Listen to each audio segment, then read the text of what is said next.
Hello friends, welcome to Bright Scores YouTube channel. आज मैं आपको 10वीं कक्षा के जीव विज्ञान के महत्वपूर्ण प्रश्न के बारे में बताएंगे। अर्थात यह जीव विज्ञान का तैयार किया गया एक तरह से महत्वपूर्ण नोट्स है जो आपके लिए काफ़ी फ़ायदेमंद होने वाला है। अगर आप किसी भी बोर्ड से 10वां की तैयारी कर रहे हैं तो अंत तक जरूर बने रहें इस वीडियो में, क्योंकि इस जीव विज्ञान के सारे महत्वपूर्ण जो है प्रश्न कवर हो जाएंगे आपके। इससे पहले मैं आपको जो है फिजिक्स और केमिस्ट्री, इकोनॉमिक्स के बारे में जो है बता चुका हूँ। तो ये वीडियो जो है इस चैनल के प्लेलिस्ट में आपको मिल जाएगा, अगर आपने नहीं देखा तो वहाँ से आप देख सकते हैं जाके। तो बिना देर किए इस वीडियो को शुरू करते हैं फटाफट। तो ये सबसे पहला है जीव का निर्माण। जीव का निर्माण कैसे होता है? तो किसी भी जीव का निर्माण सबसे जो है छोटी इकाई होता है जीव का, ये वो होता है कोशिका। तो कई सारी कोशिका मिलकर उत्तक का निर्माण करता है, उत्तक से अंग बनता है, अंग से अंगतंत्र बनते हैं और अंगतंत्र के बाद जीव का निर्माण होता है। तो एक बार फिर से बता दूं कि जीव का निर्माण कैसे होता है। तो कोशिका मिलकर उत्तक बनाएगा, उत्तक से अंग बनेगा, अंग से अंगतंत्र, अंगतंत्र से जो है जीव का निर्माण बनेगा। ये सीरियल आपको याद रखना है। सबसे छोटी इकाई क्या होता है? कोशिका होती है। इसके बाद है जैव प्रक्रम। जैव प्रक्रम को देख लेते हैं क्या है। तो वे सारी क्रियाएं जिनके द्वारा जीवों का अनुरक्षण होता है क्या कहलाती हैं? जैव प्रक्रम कहलाती हैं। तो इसका डिफिनीशन सीधे से आप याद रख सकते हैं कि जिस क्रिया द्वारा जीवों का अनुरक्षण होता है उसे जैव प्रक्रम कहते हैं। इसके बाद है पोषण। पोषण देख लेते क्या है। तो कहते हैं इसमें डिफिनीशन की बात करें तो डिफिनीशन है जीवों को कार्य करने के लिए ऊर्जा और ऊर्जा के लिए खाद्य पदार्थों की आवश्यकता होती है। इन खाद्य पदार्थों के ग्रहण करने की क्रिया को ही क्या कहते हैं? पोषण कहते हैं। तो यहाँ पे मैं आपको पोषण समझा दूं तो साधारण से अगर आप समझो पोषण, तो पोषण जो है भोजन करने की क्रिया को ही क्या कहते हैं? पोषण कहते हैं। भोजन करने की क्रिया को ही क्या कहते हैं? पोषण कहते हैं। हम कोई भी खाद्य पदार्थ को जब भोजन के रूप में लेते हैं तो वह क्या कहलाता है? पोषण कहलाता है। पोषण के बाद है श्वसन, श्वसन के बाद है उत्सर्जन। ये तीनों जो है आपको याद रखना है। पोषण, श्वसन, उत्सर्जन तीनों एक दूसरे से जो है संबंधित है। तो आपने देखा कि खाना खाने की क्रिया को क्या कहते हैं? पोषण, और श्वास लेने की क्रिया को श्वसन कहते हैं। तो यहाँ देख सकते हैं श्वास लेने की क्रिया को क्या कहते हैं? श्वसन कहते हैं। श्वास से अर्थात है जब हम सांस लेते हैं तो, और सांस में क्या लेते हैं? ऑक्सीजन। और जो भी जीव है, जितने भी पृथ्वी पर उपस्थित जीव जंतु हैं, सारे श्वसन करते हैं। और जब हम सांस लेते हैं या कोई भी जीव सांस लेते हैं, इसे ही क्या कहते हैं? श्वसन कहते हैं। अब मैंने क्या किया? तो पोषण कर लिया, श्वसन कर लिया, अब क्या करना है? उत्सर्जन करना है। तो इन्हीं दो पदार्थों के जो है शरीर में जब जाता है तो अवशिष्ट पदार्थ बन जाता है, और अवशिष्ट पदार्थ को शरीर से बाहर निकालने की क्रिया को क्या कहते हैं? उत्सर्जन कहते हैं। तो यहाँ पे मैं एक बार फिर से बता दूं, जैसे आपने श्वास लिया तो श्वास में क्या लिया? ऑक्सीजन लिया। ऑक्सीजन जो है हमारे शरीर में जाके जो है ब्लड में जो है चला जाता है, उसको ब्लड क्या करता है? तो ऑक्सीजन ले जाने का कार्य करता है। वो जितनी भी कोशिका है, कोशिका तक जो है पहुंचाता है ऑक्सीजन को। हम सांस छोड़ते हैं तो क्या छोड़ते हैं? कार्बन डाइऑक्साइड छोड़ते हैं, CO2 छोड़ते हैं। तो CO2 जो छोड़ते हैं, तो जब हमारे शरीर में कार्बन डाइऑक्साइड ऑक्सीजन से कार्बन डाइऑक्साइड बन जाता है तो उसे हम बाहर छोड़ देते हैं। इससे क्या कहते हैं? उत्सर्जन कहते हैं। इसके बाद अगर हम भोजन करते हैं अर्थात पोषण करते हैं, तो हम जब खाना खाते हैं तो खाना खाने के बाद जितने भी उसके पोषक तत्व होते हैं वो हमारे शरीर के अंदर चले जाते हैं, अर्थात ऊर्जा के रूप में हम ले लेते हैं। और जितने भी अवशिष्ट पदार्थ बच जाता है उसे शरीर से बाहर निकालने की क्रिया को ही क्या कहते हैं? उत्सर्जन कहते हैं। इसके बाद है यहाँ पे जीव जंतु अपनी क्रिया में वृद्धि जिस क्रिया के द्वारा करते हैं उसे क्या कहते हैं? उसे जनन कहते हैं।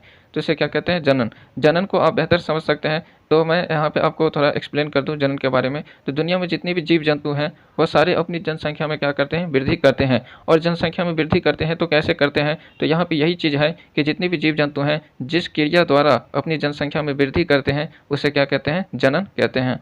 इसके बाद है पोषण दो प्रकार के होते हैं। कौन कौन? तो पोषण दो प्रकार का होता है, एक होता है स्वपोषण, एक होता है परपोषण। यहाँ पे याद रखना आपको, पोषण कितने प्रकार के होते हैं? दो प्रकार के, स्वपोषण और परपोषण। इसके बाद देख लेते हैं कौन सा प्रश्न है। इसके बाद है जो अपना भोजन स्वयं बनाता है वह क्या है? वह है स्वपोषी। इसके बाद है जो अपने भोजन के लिए दूसरे जीवों पर निर्भर रहते हैं उसे क्या कहते हैं? तो उसे कहते हैं परपोषी। तो यहाँ आप समझ सकते हैं स्वपोषी क्या होता है और परपोषी क्या होता है। तो फ्रेंड्स, जो जीव अपना भोजन स्व बनाता है तो उसे हम क्या कहेंगे? स्वपोषी कहेंगे। अर्थात पेड़ पौधा जो होता है, पेड़ पौधा वो अपना भोजन स्व बनाता है। तो पेड़ पौधे जो होते हैं वो अपना भोजन स्व बनाते हैं, इससे हम क्या कहते हैं? स्वपोषी कहते हैं। इसके बाद है परपोषी। तो पेड़ पौधा के अलावा जितने भी जीव हैं, पेड़ पौधा के अलावा जितने जीव हैं वो अपना भोजन खुद नहीं बनाते हैं, वो अपने भोजन के लिए क्या होता है, तो दूसरे जीवों पर निर्भर रहते हैं। वो अपने भोजन के लिए दूसरे जीवों पर निर्भर रहते हैं। ऐसे जीव को क्या कहते हैं, परपोषी कहते हैं। तो मैं उदाहरण से आपको समझा दूं कि जैसे एक मनुष्य है, तो एक मनुष्य है वह क्या करता है, अपना भोजन स्वयं बनाता है? नहीं, वह जो है पौधे के द्वारा तैयार किया गया भोजन को पका के खाता है। तो जब पौधे भोजन तैयार करते हैं, बनाते हैं, तो उसको हम क्या करते हैं, फसल को काट के घर पे लेके आते हैं, उसको पका के खाते हैं। तो हम कह सकते हैं कि हम लोग जो है मनुष्य, अर्थात तो मनुष्य क्या है, तो मनुष्य जो है वह क्या है, ये परपोषी है। अर्थात हम लोग किस पे निर्भर हैं, पौधे पे निर्भर हैं। तो हम लोग ही नहीं फ्रेंड्स, दुनिया में जितने जीव जंतु हैं, जितने भी जीव हैं, वह जो है सभी क्या है, परपोषी हैं। और पेड़ पौधा ही है स्वपोषी है। पेड़ पौधा के अलावा जितने भी हरे पेड़ पौधे हैं वह क्या है, सब स्वपोषी हैं। और उसके अलावा दुनिया में जितने भी जीव हैं वह सभी क्या है, परपोषी हैं। अर्थात अगर आप एक उदाहरण से समझे तो जैसे कि बाघ है, बाघ, तो ये बाघ जो है अपना पोषण कैसे करता है, तो बाघ क्या है, तो बाघ जो है छोटे छोटे जीव को क्या करते हैं, जैसे भेड़, बकरी, हरिन, इस सब को मार के खा जाता है।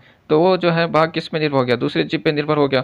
तो इसलिए जो है कहते हैं जितने भी जीव हैं जो अपने भोजन के लिए दूसरे जीव पर निर्भर होते हैं उसे क्या कहते हैं, परपोषी कहते हैं। और जो अपना भोजन खुद बनाता है वो क्या होता है, स्वपोषी होता है, अर्थात पेड़ पौधा। आप पेड़ पौधा को जो है कह सकते हैं क्या, स्वपोषी। और जितने भी जीव जंतु हैं वो क्या है, परपोषी हैं।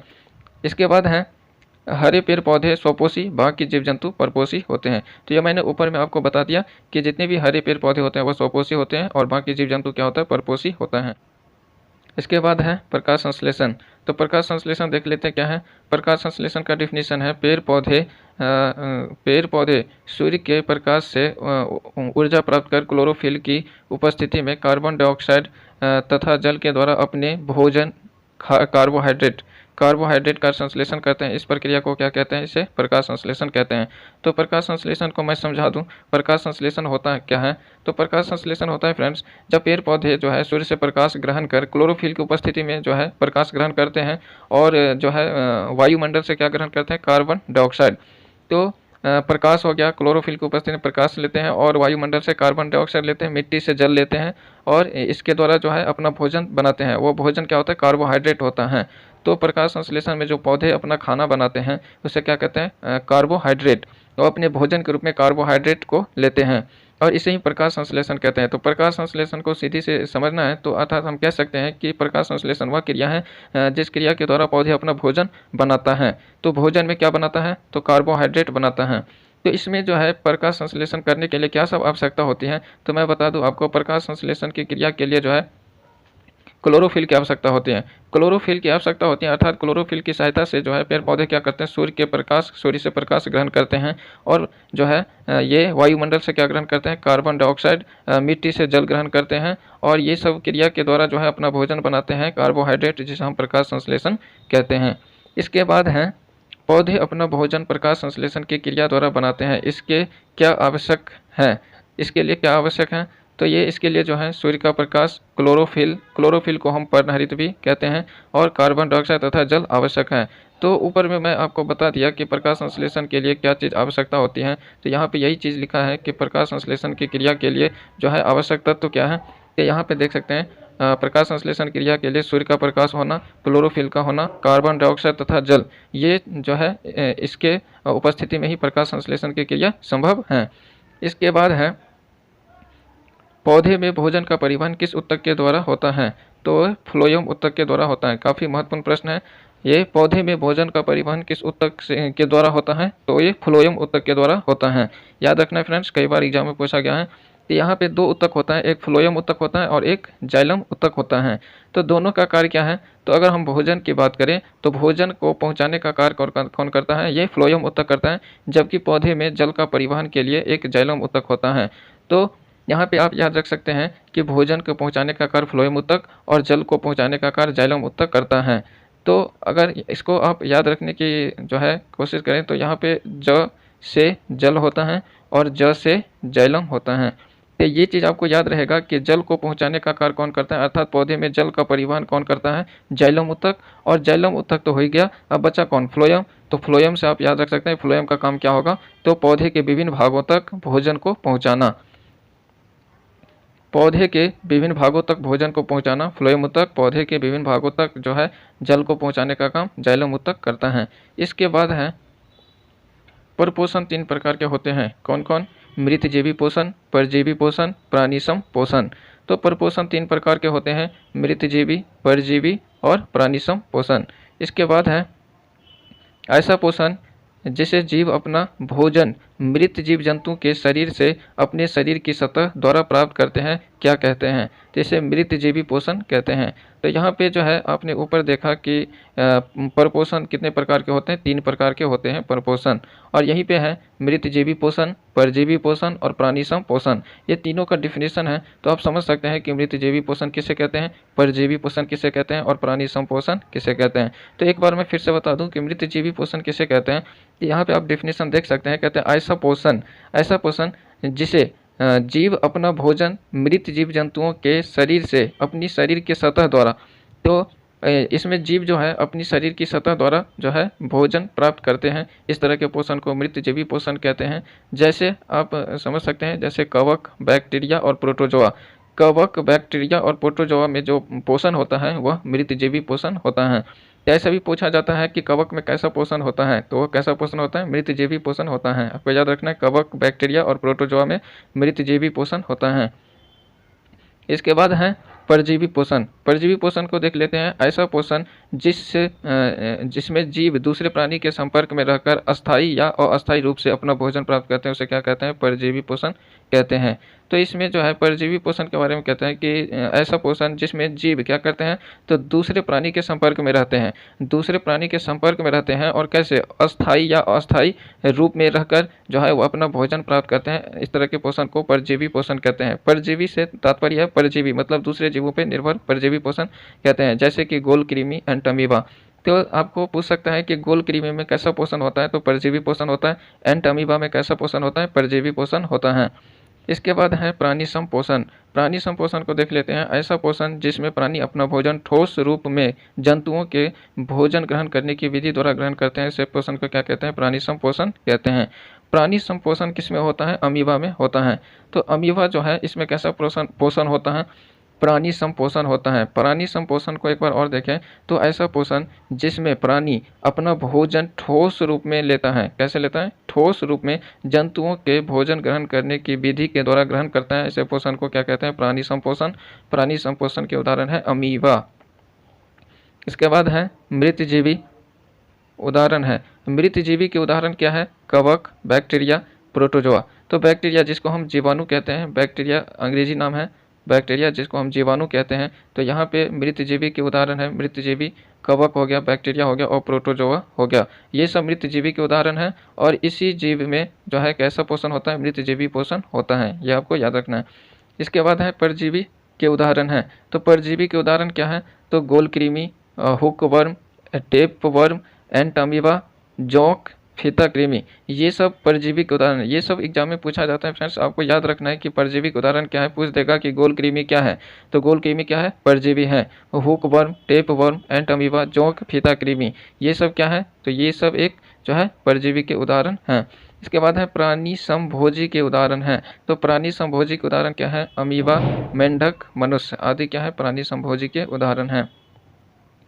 इसके बाद है पौधे में गोबर छत्ता किसके उदाहरण हैं? पौधे में गोबर छत्ता किसके उदाहरण है? मृतजीवी के उदाहरण है। तो यहाँ पे प्रश्न कहता है कि गोबर छत्ता जो होता है, गोबर छत्ता ये किसके उदाहरण है? मृतजीवी के उदाहरण है। याद रखना फ्रेंड्स, पूछ देगा गोबर छत्ता क्या है, तो क्या है? मृतजीवी है। इसके बाद है पौधों में अमरबेल किसके उदाहरण है? परजीवी के उदाहरण है। अमरबेल जो है, ये अमरबेल क्या होता है? परजीवी होता है, जबकि गोबर छत्ता क्या होता है? मृतजीवी होता है। ये सब काफ़ी महत्वपूर्ण प्रश्न है। इसके बाद देख लेते हैं क्या है। इसके बाद है क्लोरोफिल वर्णक की उपस्थिति के कारण पत्तियों को क्या कहते हैं? प्रकाश संश्लेषी अंग कहते हैं। तो यहाँ पे पूछ देगा कि पौधे का प्रकाश संश्लेषी अंग क्या है, तो पौधे का प्रकाश संश्लेषी अंग होता है पत्ती। पत्ती को जो है पौधे का प्रकाश संश्लेषी अंग कहते हैं। और क्यों कहते हैं? क्योंकि इसमें क्लोरोफिल अर्थात वर्णक उपस्थित होता है। याद रखना है आपको। इसके बाद है पौधे में हरित लवकों को क्या कहते हैं? तो इसे कहते हैं प्रकाश संश्लेषी अंगक। प्रकाश संश्लेषी अंगक। हरित लवकों को पौधे में क्या कहते हैं? प्रकाश संश्लेषी अंगक कहते हैं। इसके बाद देख लेते हैं क्या है। इसके बाद है मनुष्य तथा उच्च श्रेणी के जीवों में भोजन के पाचन के लिए विशेष अंग होते हैं क्या? आहार नाल। आहार नाल होते हैं, कहते हैं मनुष्य हो या उच्च श्रेणी के जितने भी जीव होते हैं उसमें जीवों के भोजन के पाचन के लिए जो है एक विशेष अंग होता है। तो भोजन के पाचन के लिए जो अंग होते हैं उसे आहार नाल कहते हैं। जैसे मनुष्य में होता है और बड़े जीव जंतु होते हैं उसमें क्या होता है? तो उसमें आहार नाल होता है। आहार नाल का काम क्या है? तो भोजन के पाचन क्रिया में जो है ये सहायता करता है, अर्थात भोजन के पाचन के लिए एक विशेष अंग होता है, वो अंग क्या है? आहार नाल होता है। इसके बाद देख लेते हैं क्या है। कहते हैं आहार नाल जो मुख्य गुहा से मल द्वार तक फैली होती हैं की लंबाई है। तो इसकी लंबाई है 8 से 10 मीटर तक लंबाई होता है। 8 से 10 मीटर तक लंबाई यह काफ़ी बड़ा होता है। ये आहार नाल की लंबाई है जो कहाँ से? मुख्य गुहा से, अर्थात मुख्य गुहा से लेकर के मल द्वार तक यह फैला होता है। ये 8 से 10 मीटर तक की लंबाई होती है आहार नाल की। तो याद रखना है, सीधी से पूछेगा कि आहार नाल की लंबाई कितनी होती है, तो याद रखना है 8 से 10 मीटर आहार नाल की लंबाई होती है। इसके बाद है जीव के ऊपरी सतह पर कई छोटे छोटे अंकुर होते हैं, इन्हें क्या कहते हैं? इन्हें स्वाद कलियां कहते हैं। फ्रेंड्स, जब आईने में आप देखिएगा जीव को, तो जीव जो होता है, जीव पे जो है एक छोटे छोटे अंकुर होते हैं ऐसे। तो ये छोटे छोटे अंकुर जो होते हैं तो इसे क्या कहते हैं? तो इसे स्वाद कलियां कहते हैं। इसे स्वाद कलियां कहते हैं, याद रखना है। इसके बाद है सर्वप्रथम पाचन की क्रिया कहाँ से प्रारंभ होती है? तो मुख से लार के द्वारा प्रारंभ होती हैं। यहाँ पे पाचन की क्रिया जो है सर्वप्रथम मुंह के द्वारा प्रारंभ होता है, और मुंह में भी किसके द्वारा? लार के द्वारा प्रारंभ होता है। जब हम खाना खाते हैं तो जो है लार जो है क्या करता है? खाने को की पाचन की क्रिया शुरू कर देता है, अर्थात लार के द्वारा मुंह से ही पाचन की क्रिया शुरू हो जाती है। इसके बाद है दांत के ऊपरी परत पर हड्डी से भी करी तथा पीले रंग की कौन सी परत होती है? एनामेल होती है। तो एनामेल जो है यह दांत के ऊपरी परत पर होती हैं और यह काफ़ी मजबूत होती हैं। कहते काफ़ी करी होती हैं, काफ़ी मजबूत परत होती हैं जो कि थोड़े पीले कलर की होती हैं। इसे एनामेल कहते हैं। क्या कहते हैं? इसे एनामेल कहते हैं। याद रखना, एनामेल कहाँ होता है? तो दांत के ऊपरी परत पर एनामेल होता है जो कि काफ़ी मजबूत होता है। इसके बाद है एक वयस्क मनुष्य में कितने दांत होते हैं? 32 दांत होते हैं। तो वयस्क मनुष्य के शरीर में जो है कितने दांत होते हैं? 32 दांत होते हैं, याद रखना है। इसके बाद है दांत कितने प्रकार के होते हैं? तो दांत कितने प्रकार के होते हैं? दांत 4 प्रकार के होते हैं। कौन कौन? कर्तनक, भेदक, अग्रचौवर्णक और चौवर्णक। तो ये दांत 4 प्रकार के होते हैं: कर्तनक, भेदक, अग्र चौवर्णक और चवर्णक। इसके बाद है मनुष्य के आमाशय में प्रतिदिन लगभग कितना जठर रस का स्राव होता है? 3 लीटर जठर रस का स्राव होता है। याद रखना फ्रेंड्स, 3 लीटर जठर रस का स्राव होता है मनुष्य के आमाशय में। प्रतिदिन की बात करें यहाँ पे, तो प्रतिदिन मनुष्य के आमाशय में कितने जठर रस का स्राव होता है? तो ये 3 लीटर जठर रस का स्राव होता है, याद रखना। इसके बाद है आमाशय की दीवार में होने वाले घाव को क्या कहते हैं? अल्सर। तो आमाशय का तात्पर्य है पेट या आमाशय, जो आंतरिक घाव हो जाता है पेट में या आमाशय में, इसी घाव को क्या कहते हैं? अल्सर कहते हैं, याद रखना फ्रेंड्स, अल्सर कहते हैं। इसके बाद है छोटी आंत आहार नाल का सबसे लंबा भाग होता है, इसकी लंबाई कितनी होती है? तो इसकी लंबाई 6 मीटर से जो है 6 मीटर की लंबाई होती है, और चौड़ाई की बात करें तो 2.5 सेंटीमीटर की चौड़ाई होती है। लगभग की बात करें यहाँ पे लगभग 6 मीटर लंबाई और 2.5 मीटर की चौड़ाई होती है। तो यहाँ पे अगर बात करें तो ये नाम मात्र के लिए छोटी आंत है, लेकिन इसकी लंबाई जो है अर्थात कितना होता है? लंबाई 6 मीटर तक लंबाई होती है। तो अक्सर पूछा जाता है फ्रेंड्स, ये काफ़ी महत्वपूर्ण प्रश्न है, पूछा जाता है कि छोटी आंत की लंबाई कितनी होती है? तो ये कितनी लंबाई होती है? इसकी लंबाई 6 मीटर तक इसकी लंबाई होती है, जो कि कहाँ होता है? आहार नाल का सबसे लंबा भाग होता है छोटी आंत। इसके बाद है शाकाहारी तथा मांसाहारी जंतुओं में किस जंतु की छोटी आंत की लंबाई अधिक होती है? तो कहते हैं शाकाहारी तथा मांसाहारी जंतुओं में किस जंतु की छोटी आंत की लंबाई सबसे अधिक होती है? तो इसमें जो है प्रश्न कह रहे हैं कि शाकाहारी जीव होता है और एक मांसाहारी जीव होता है। तो शाकाहारी जीव और मांसाहारी जीव में कहते हैं इन दोनों में से किसकी छोटी आंत की लंबाई सबसे अधिक होती है? तो सबसे अधिक जो है शाकाहारी जीव की जो है ये छोटी आंत की लंबाई सबसे अधिक होती है। शाकाहारी अर्थात जैसे बकरी हो गया, हिरन, गाय, भैंस, तो ये सब जो है इन सब की जो है ये छोटी आंत की लंबाई क्या होगी, सबसे बड़ी होगी। अर्थात शाकाहारी जितने भी जीव जंतु हैं उसकी छोटी आंत की लंबाई बड़ी होती है। जबकि मांसाहारी जीव की बात करें अगर, तो मांसाहारी जीव में जैसे शेर हो गया, बाघ हो गया, जितने भी है उस इन सब की जो है छोटी आंत की लंबाई क्या होगी, छोटी होगी। किसकी अपेक्षा, शाकाहारी जीव की अपेक्षा। इसके बाद देख लेते क्या है प्रश्न।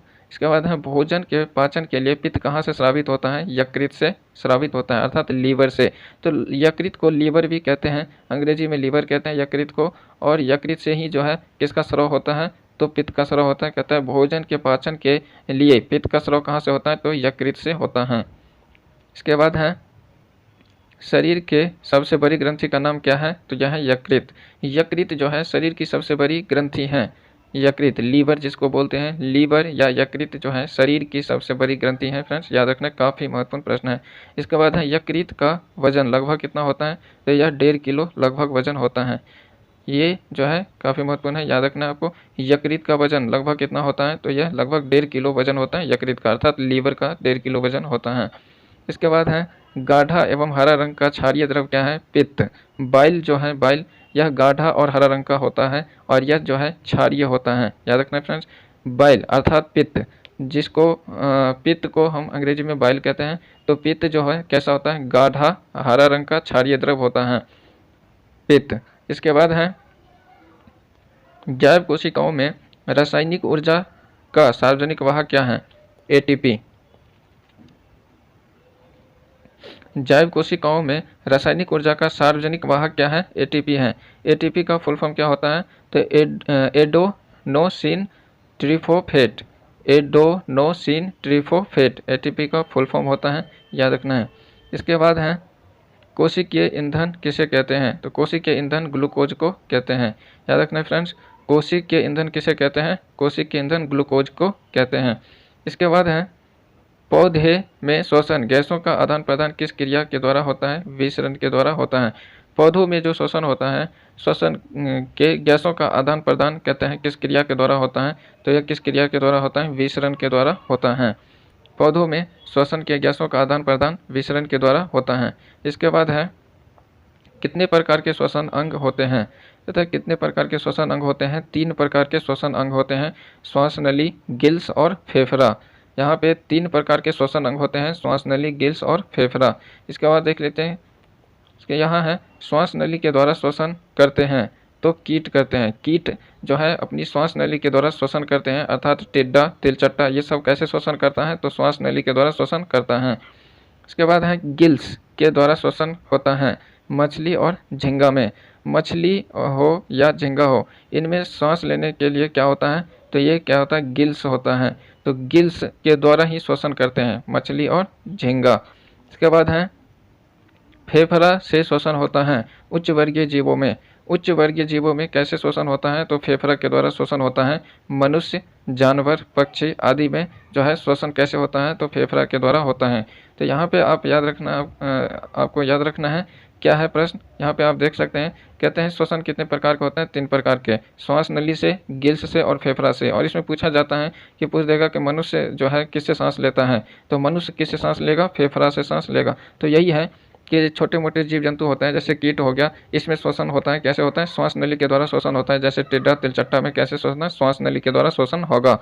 इसके बाद है गिल्स। गिल्स के द्वारा जो श्वसन करते हैं वो मछली हो गया, झींगा हो गया, ये सब जैसे कि पानी में रहने वाले जीव होते हैं, मछली, झींगा, ये सब जीव कैसे श्वसन करते हैं, तो गिल्स के द्वारा श्वसन करते हैं। मनुष्य और उच्च वर्गीय जीव की बात करें तो ये फेफड़ा के द्वारा श्वसन करते हैं। इसके बाद है मनुष्य के शरीर में पसलियों की संख्या कितनी होती हैं, 12 जोड़ी। 12 जोड़ी पसलियाँ होती हैं मनुष्य के शरीर में, अर्थात 24 पसलियाँ होती हैं। तो 12 जोड़ी का तात्पर्य है 24। एक जोड़ी में 2 होता है, तो 12 जोड़ी में 24 हो गया। तो अगर सीधी से पूछे, अगर जोड़ी में पूछे तो 12 जोड़ी, अगर सीधी से पूछे तो 24 पसलियाँ होती हैं। तो मनुष्य के शरीर में पसलियों की संख्या कितना होता है, 12 जोड़ी। इसके बाद है श्वास लेने की क्रिया को क्या कहते हैं, प्रश्वास कहते हैं। श्वास लेने की क्रिया को प्रश्वास कहते हैं, जिसको अंग्रेजी में इनहेल कहते हैं। इनहेल, इनहेल का तात्पर्य होता है कि प्रश्वास, मतलब जब हम श्वास लेते हैं तो प्रश्वास होता है, और सांस छोड़ने की क्रिया को उच्छ्वास कहते हैं। जब हम छोड़ते हैं सांस तो उसे उच्छ्वास कहते हैं, जिसे एक्सहेल कहते हैं। तो इनहेल और एक्सहेल को आपको समझा दूं क्या होता है? श्वास लेने की क्रिया को प्रश्वास और श्वास छोड़ने की क्रिया को उच्छ्वास कहते हैं। अंग्रेजी में इनहेल मतलब सांस अंदर लेते हैं और एक्सहेल अर्थात सांस बाहर छोड़ते हैं। इसके बाद है श्वास लेने तथा छोड़ने दोनों क्रिया को क्या कहते हैं? श्वासोच्छ्वास। श्वासोच्छ्वास कहते हैं अर्थात ब्रेथिंग। ब्रेथिंग में जो है ये दोनों आ जाता है, हम सांस लेते हैं और छोड़ते हैं, उसे ब्रेथिंग कहते हैं अंग्रेजी में, और हिंदी में बात करें तो श्वासोच्छ्वास कहते हैं, श्वासोच्छ्वास। इसके बाद है शैवालों में परिवहन कैसे होता है? तो विसरण के द्वारा होता है। शैवालों में परिवहन कैसे होता है? विसरण के द्वारा होता है। इसके बाद है पौधों में खाद्य पदार्थों का स्थानांतरण कैसे होता है? तो सुक्रोज के रूप में होता है। पौधों में खाद्य पदार्थों का स्थानांतरण होता है सुक्रोज के रूप में होता है। इसके बाद है पौधे में जल का वाष्प के रूप में उत्सर्जन क्या कहलाता है? वाष्पोत्सर्जन कहलाता है। पौधों में जो होता है, पौधों में जल का उत्सर्जन होता है, कैसे? वाष्प के रूप में।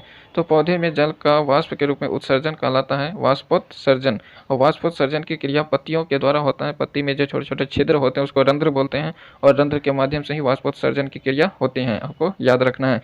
तो पौधे में जो है पानी का उत्सर्जन होता है वाष्प के रूप में, उसे ही वाष्पोत्सर्जन कहते हैं। काफ़ी महत्वपूर्ण प्रश्न है।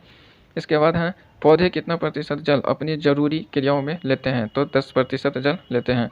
पौधे जो है मात्र 10% जल का ही उपयोग करते हैं अपनी जरूरी क्रिया करने के लिए। इसके बाद है कितना प्रतिशत जल वाष्पोत्सर्जन में पत्तियों की सतह से वायुमंडल में मुक्त हो जाती हैं? 90% जल जो है वायुमंडल में मुक्त हो जाती हैं। अर्थात जब जितना भी पौधे अपनी ज़रूरत के हिसाब से पानी लेता है तो उसका जो है मात्र 10% ही अपनी जरूरी क्रिया के लिए करते हैं, और 90% जल जो है वह वाष्पोत्सर्जन की क्रिया द्वारा वह वायुमंडल में मुक्त हो जाते हैं। याद रखना फ्रेंड्स, काफ़ी महत्वपूर्ण है ये दोनों प्रश्न भी है काफ़ी। पौधे जो है मात्र 10% जल का ही उपयोग करते हैं अपनी ज़रूरी क्रिया करने के लिए, और बाकी जल जो है 90% जल जो है यह वाष्पोत्सर्जन के द्वारा वायुमंडल में मुक्त हो जाते हैं। इसके बाद है वाष्पोत्सर्जन की क्रिया पत्तियों में किसके द्वारा होता है? रंध्र के द्वारा होता है। पत्तियों में रंध्र होता है जिसको स्टोमाटा बोलते हैं। स्टोमाटा छोटे छोटे छिद्र होते हैं, रंध्र स्टोमाटा बोलते हैं उसको। वाष्पोत्सर्जन क्रिया जो है पत्ती में होता है। तो यही होता है जो है इससे पूछा जाता है कि वाष्पोत्सर्जन की क्रिया पौधों में जो है पौधे में कहाँ होता है? तो कहाँ होता है? रंध्र। रंध्र कहाँ होता है? पत्ती। अर्थात वाष्पोत्सर्जन की क्रिया पत्तियों में होता है। इसके बाद है तरल संयोजी उत्तक किसे कहते हैं? तरल संयोजी उत्तक रक्त को कहते हैं, रुधिर या खून इसका अलग अलग नाम है।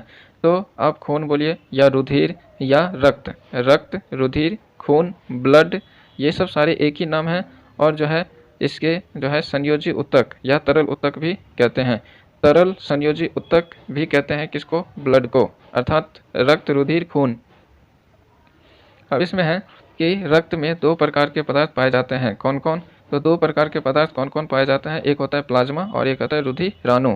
ये काफ़ी महत्वपूर्ण प्रश्न है फ्रेंड्स, आपको याद रखना है कि ब्लड जो होता है, हमारे शरीर में ब्लड होता है, उसमें 2 प्रकार के तत्व पाए जाते हैं, पदार्थ पाए जाते हैं। कौन कौन? प्लाज्मा और रुधिराणु। अगर प्लाज्मा की बात करें तो प्लाज्मा 60% होता है और रुधिराणु 40% होता है। इसके बाद है कि प्लाज्मा जो 60% होता है, ब्लड में प्लाज्मा कितना होता है? 60%। तो 60% जो प्लाज्मा होता है उसमें जल की मात्रा कहते हैं 90%, प्रोटीन की मात्रा 7%, लवण की मात्रा 0.9% और ग्लूकोज 0.1% तथा अन्य पदार्थ होते हैं। तो प्लाज्मा में मौजूद तत्व क्या है? जल, प्रोटीन, लवण, ग्लूकोज और अन्य पदार्थ होते हैं, जिसमें सबसे ज़्यादा जल की मात्रा होती है।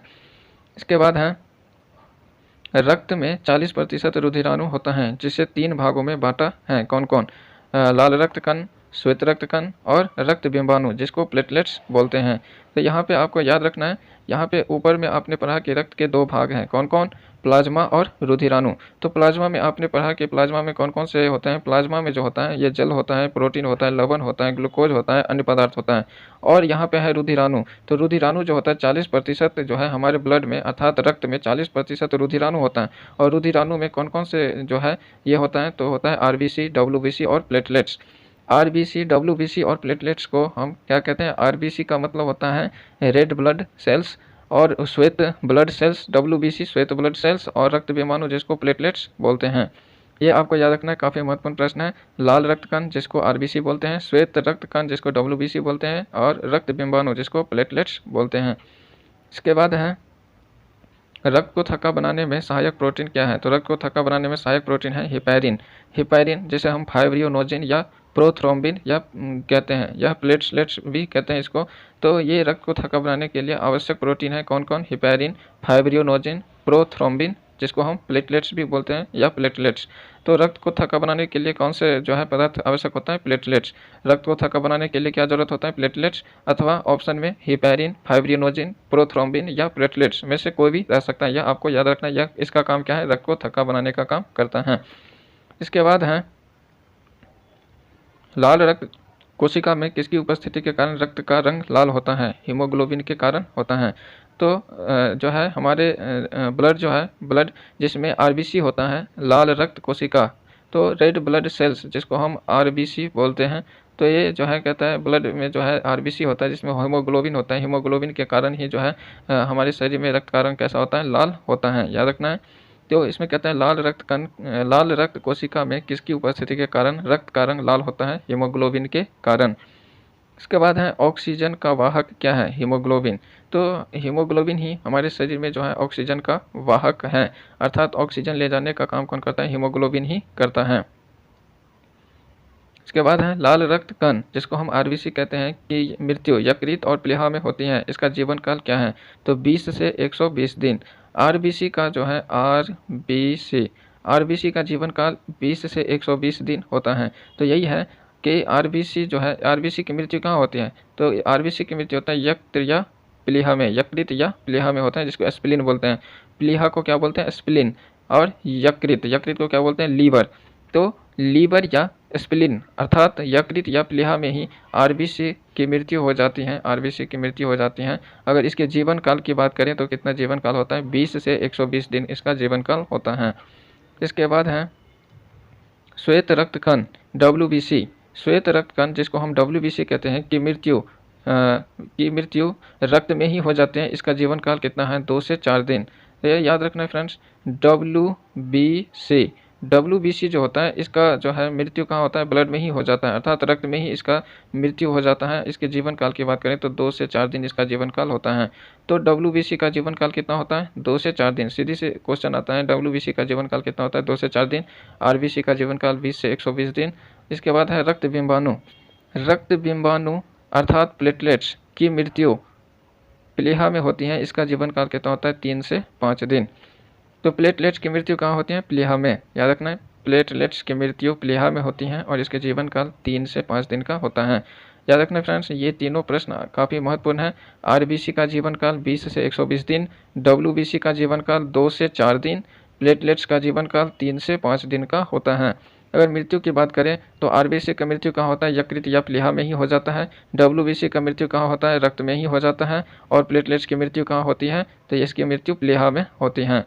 तो आरबीसी और प्लेटलेट्स की मृत्यु कहाँ होती है? प्लीहा में।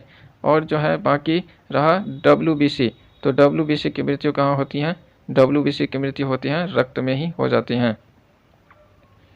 इसके बाद है आरबीसी, WBC और प्लेटलेट्स का निर्माण कहाँ होता है? अस्थि मज्जा में होता है। तो अस्थि मज्जा जिसको हम बोन मैरो कहते हैं, अस्थि मज्जा अर्थात बोन मैरो, तो यहाँ पे आरबीसी, WBC और प्लेटलेट्स का निर्माण होता है। काफ़ी महत्वपूर्ण प्रश्न है, पूछे कि आरबीसी, WBC और प्लेटलेट्स का निर्माण कहाँ होता है? अस्थि मज्जा में होता है। इसके बाद है मनुष्य तथा अन्य स्तनपायी जीवों में मैमेलिया वर्ग में हृदय, दिल में कितने वैष्म होते हैं? 4 वैष्म होते हैं। तो फ्रेंड्स यहाँ पे कहते हैं कि जितने भी स्तनपायी जीव हैं, कि कौन से जीव? स्तनपायी जीव, जिसको मैमेलिया वर्ग में रखा जाता है। स्तनपायी जीव को किस वर्ग में रखा जाता है? मैमेलिया वर्ग में रखा जाता है। और जितने भी स्तनपायी जीव हैं उनके हृदय जो होता है उसमें वैष्म कितने होते हैं? 4 वैष्म होते हैं, अर्थात 4 कोष्ठीय हृदय होता है स्तनपायी जीवों में। इसके बाद है पेस मेकर का संबंध किससे है? पेस मेकर का संबंध हृदय से है। हृदय अर्थात दिल, हृदय अर्थात दिल जिसको हम हार्ट बोलते हैं, दिल हृदय एक ही है। इसका संबंध पेस मेकर का संबंध दिल से है। पेस मेकर जो है ये दिल की धड़कन को नियंत्रित करने का काम करता है, हृदय को नियंत्रित करने का काम कौन करता है? पेस मेकर करता है। इसके बाद है 3 रक्त वाहिनियाँ होती हैं, कौन कौन? धमनी, रक्त केशिकाएँ और शिराएँ। तो 3 रक्त वाहिनियाँ होती हैं, अर्थात ब्लड जो होता है, ब्लड को ले जाने का काम जो होता है वह धमनी के द्वारा होता है, रक्त केशिकाओं के द्वारा होता है और शिराओं के द्वारा होता है। तो देख लेते हैं कहाँ पे कौन सा काम करता है। तो यहाँ पे हृदय से शरीर के विभिन्न भागों में रक्त ले जाने का काम कौन करता है? धमनी। तो आपने सुना होगा नाम नस बोलते हैं इसको या धमनी बोलते हैं। तो ये जो क्या करते हैं, हृदय से शरीर के विभिन्न भागों की ओर, जैसे हृदय है वहाँ से शरीर के विभिन्न भागों तक जो है ब्लड ले जाने का काम कौन करता है? धमनी। और इसका उल्टा है कि शरीर से हृदय की ओर रक्त ले जाने का काम कौन करती हैं? तो ये शिराएं करती हैं। अर्थात शरीर के विभिन्न भागों से जो है हृदय तक ले जाने का काम कौन करता है?